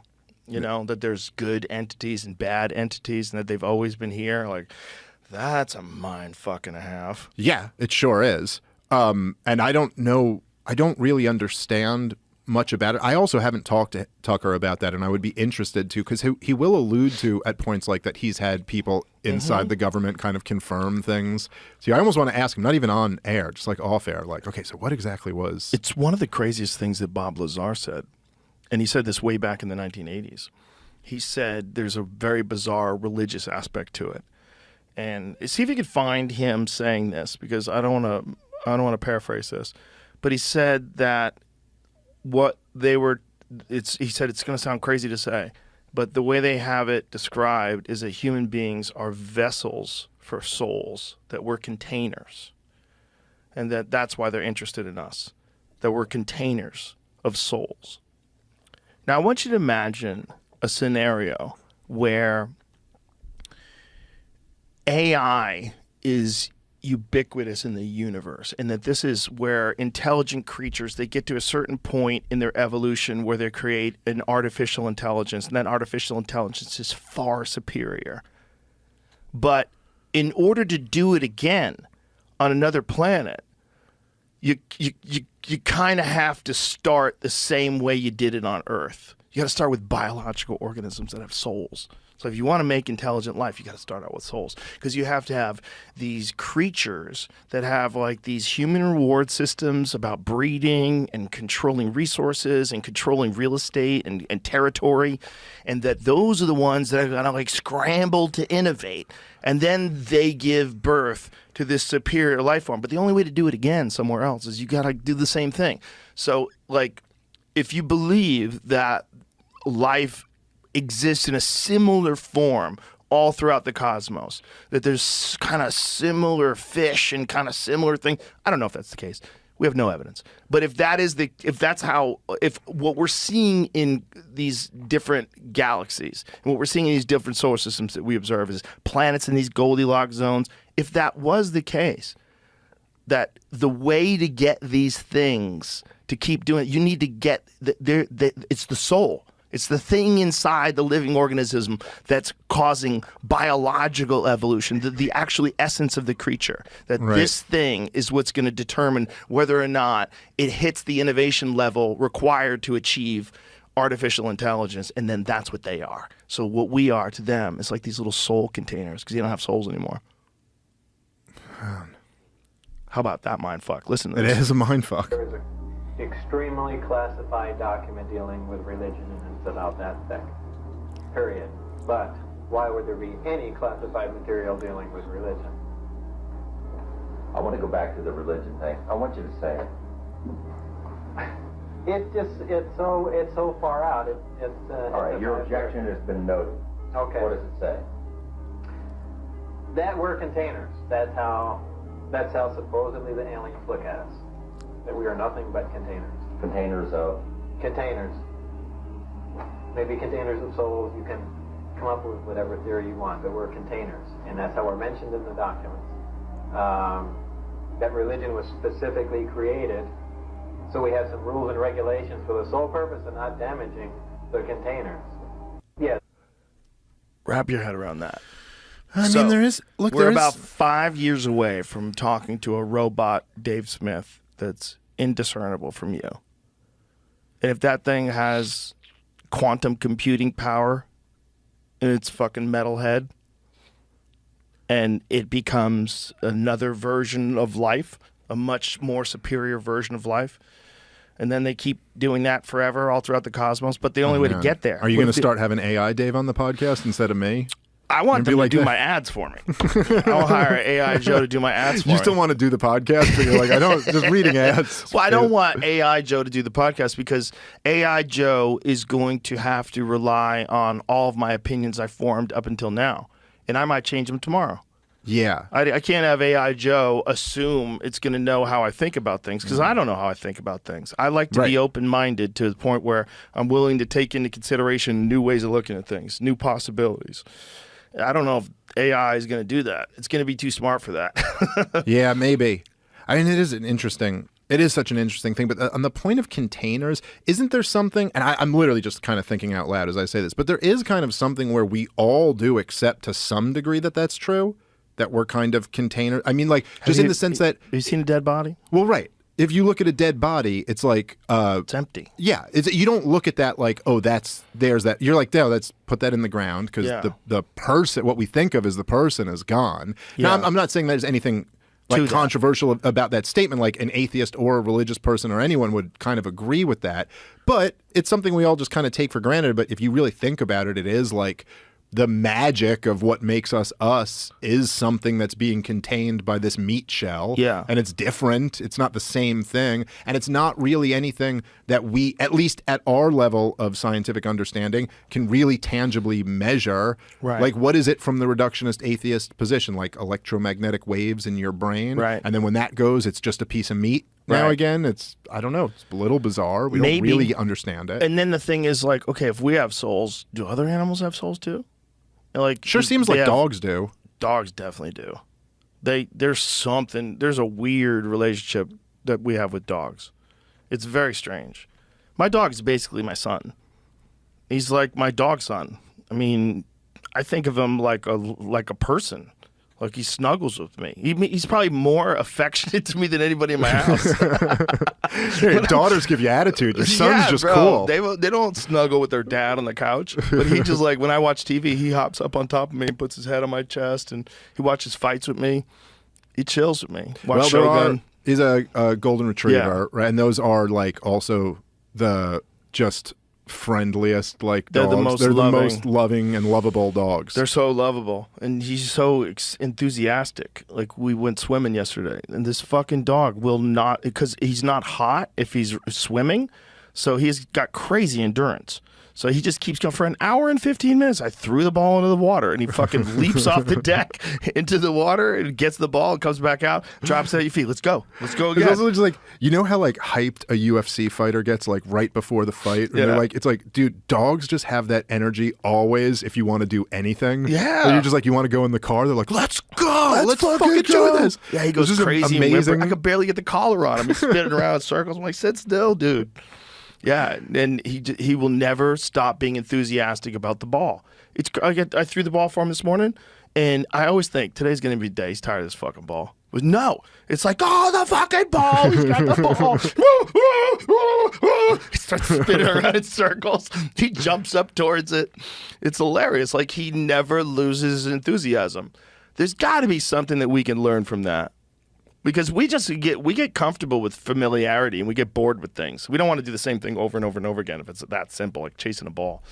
But the enthusiasm that he had the first time he chased the ball, he has the exact same, maybe more so, because now he knows it's fun. Yeah. So he can't wait to do it again. But there's something about, like, because dogs are, I think, essentially, right, like, we bred them to be kind of like babyish wolves. Mm-hmm. Like, they're wolves that are kind of kept in a perpetual state of immaturity, almost in a way, right? Because, like, Some I think, of them, well, I think, but basically, I think the qualities that you see in baby wolves, like a baby wolf will be almost indistinguishable in terms of how they could be domesticated from like a puppy. Yeah. But it's as they grow older They that don't you're take gonna your bullshit. Right. Yeah. So it's almost like we kind of kept the traits that keep you young, because it's the same thing. It's the same thing with having little kids. They're trying to do to men.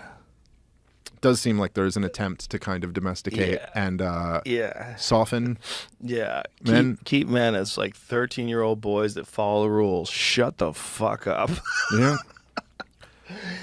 Yeah, the wolf thing is really interesting because I am generally opposed to a weakening of a life form for human pleasure. Like, that's bizarre that you take a fucking wolf and turn it into Carl over there. But that's what happened. That's what happened. Carl's cute, And I but he's love not much of a Carl, wolf. But I love Carl. So, like, I'm conflicted. Like, part of me loves dogs, and the other part of me, like, I love wolves. I want them to be wolves. Well, But there still are wolves out there. We took those bitch-ass wolves that didn't want to hunt, and they wanted to come by the fire, and we're like, hey, bark if a fucking bear comes by, will you? Yeah. Throw you a bone. And then they made friends. And then the wolves started drooping their ears so that you know I'm your friend. I'm your buddy. Do you know about the Russian fox experiment? No. They did it in Russia. They did this experiment where they wanted to see how quickly they could change a fox's overall appearance, their behavior. And so what they did was they had these captive foxes. Like through breeding? Yes. Through breeding and natural selection, meaning shooting in the fucking head. So whenever a fox was aggressive in any way, shape, or form towards humans, bang, dead. Next ones. They can't breed. So the only ones that breed are like, don't shoot me. And so they probably are pretty aware, you know, through the zeitgeist that these fucking foxes are getting shot.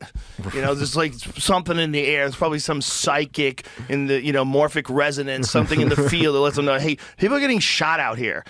Like, you got to be nice to these fucking humans. See that thing he's got in his hand? That thing will kill you with a squeeze of his finger.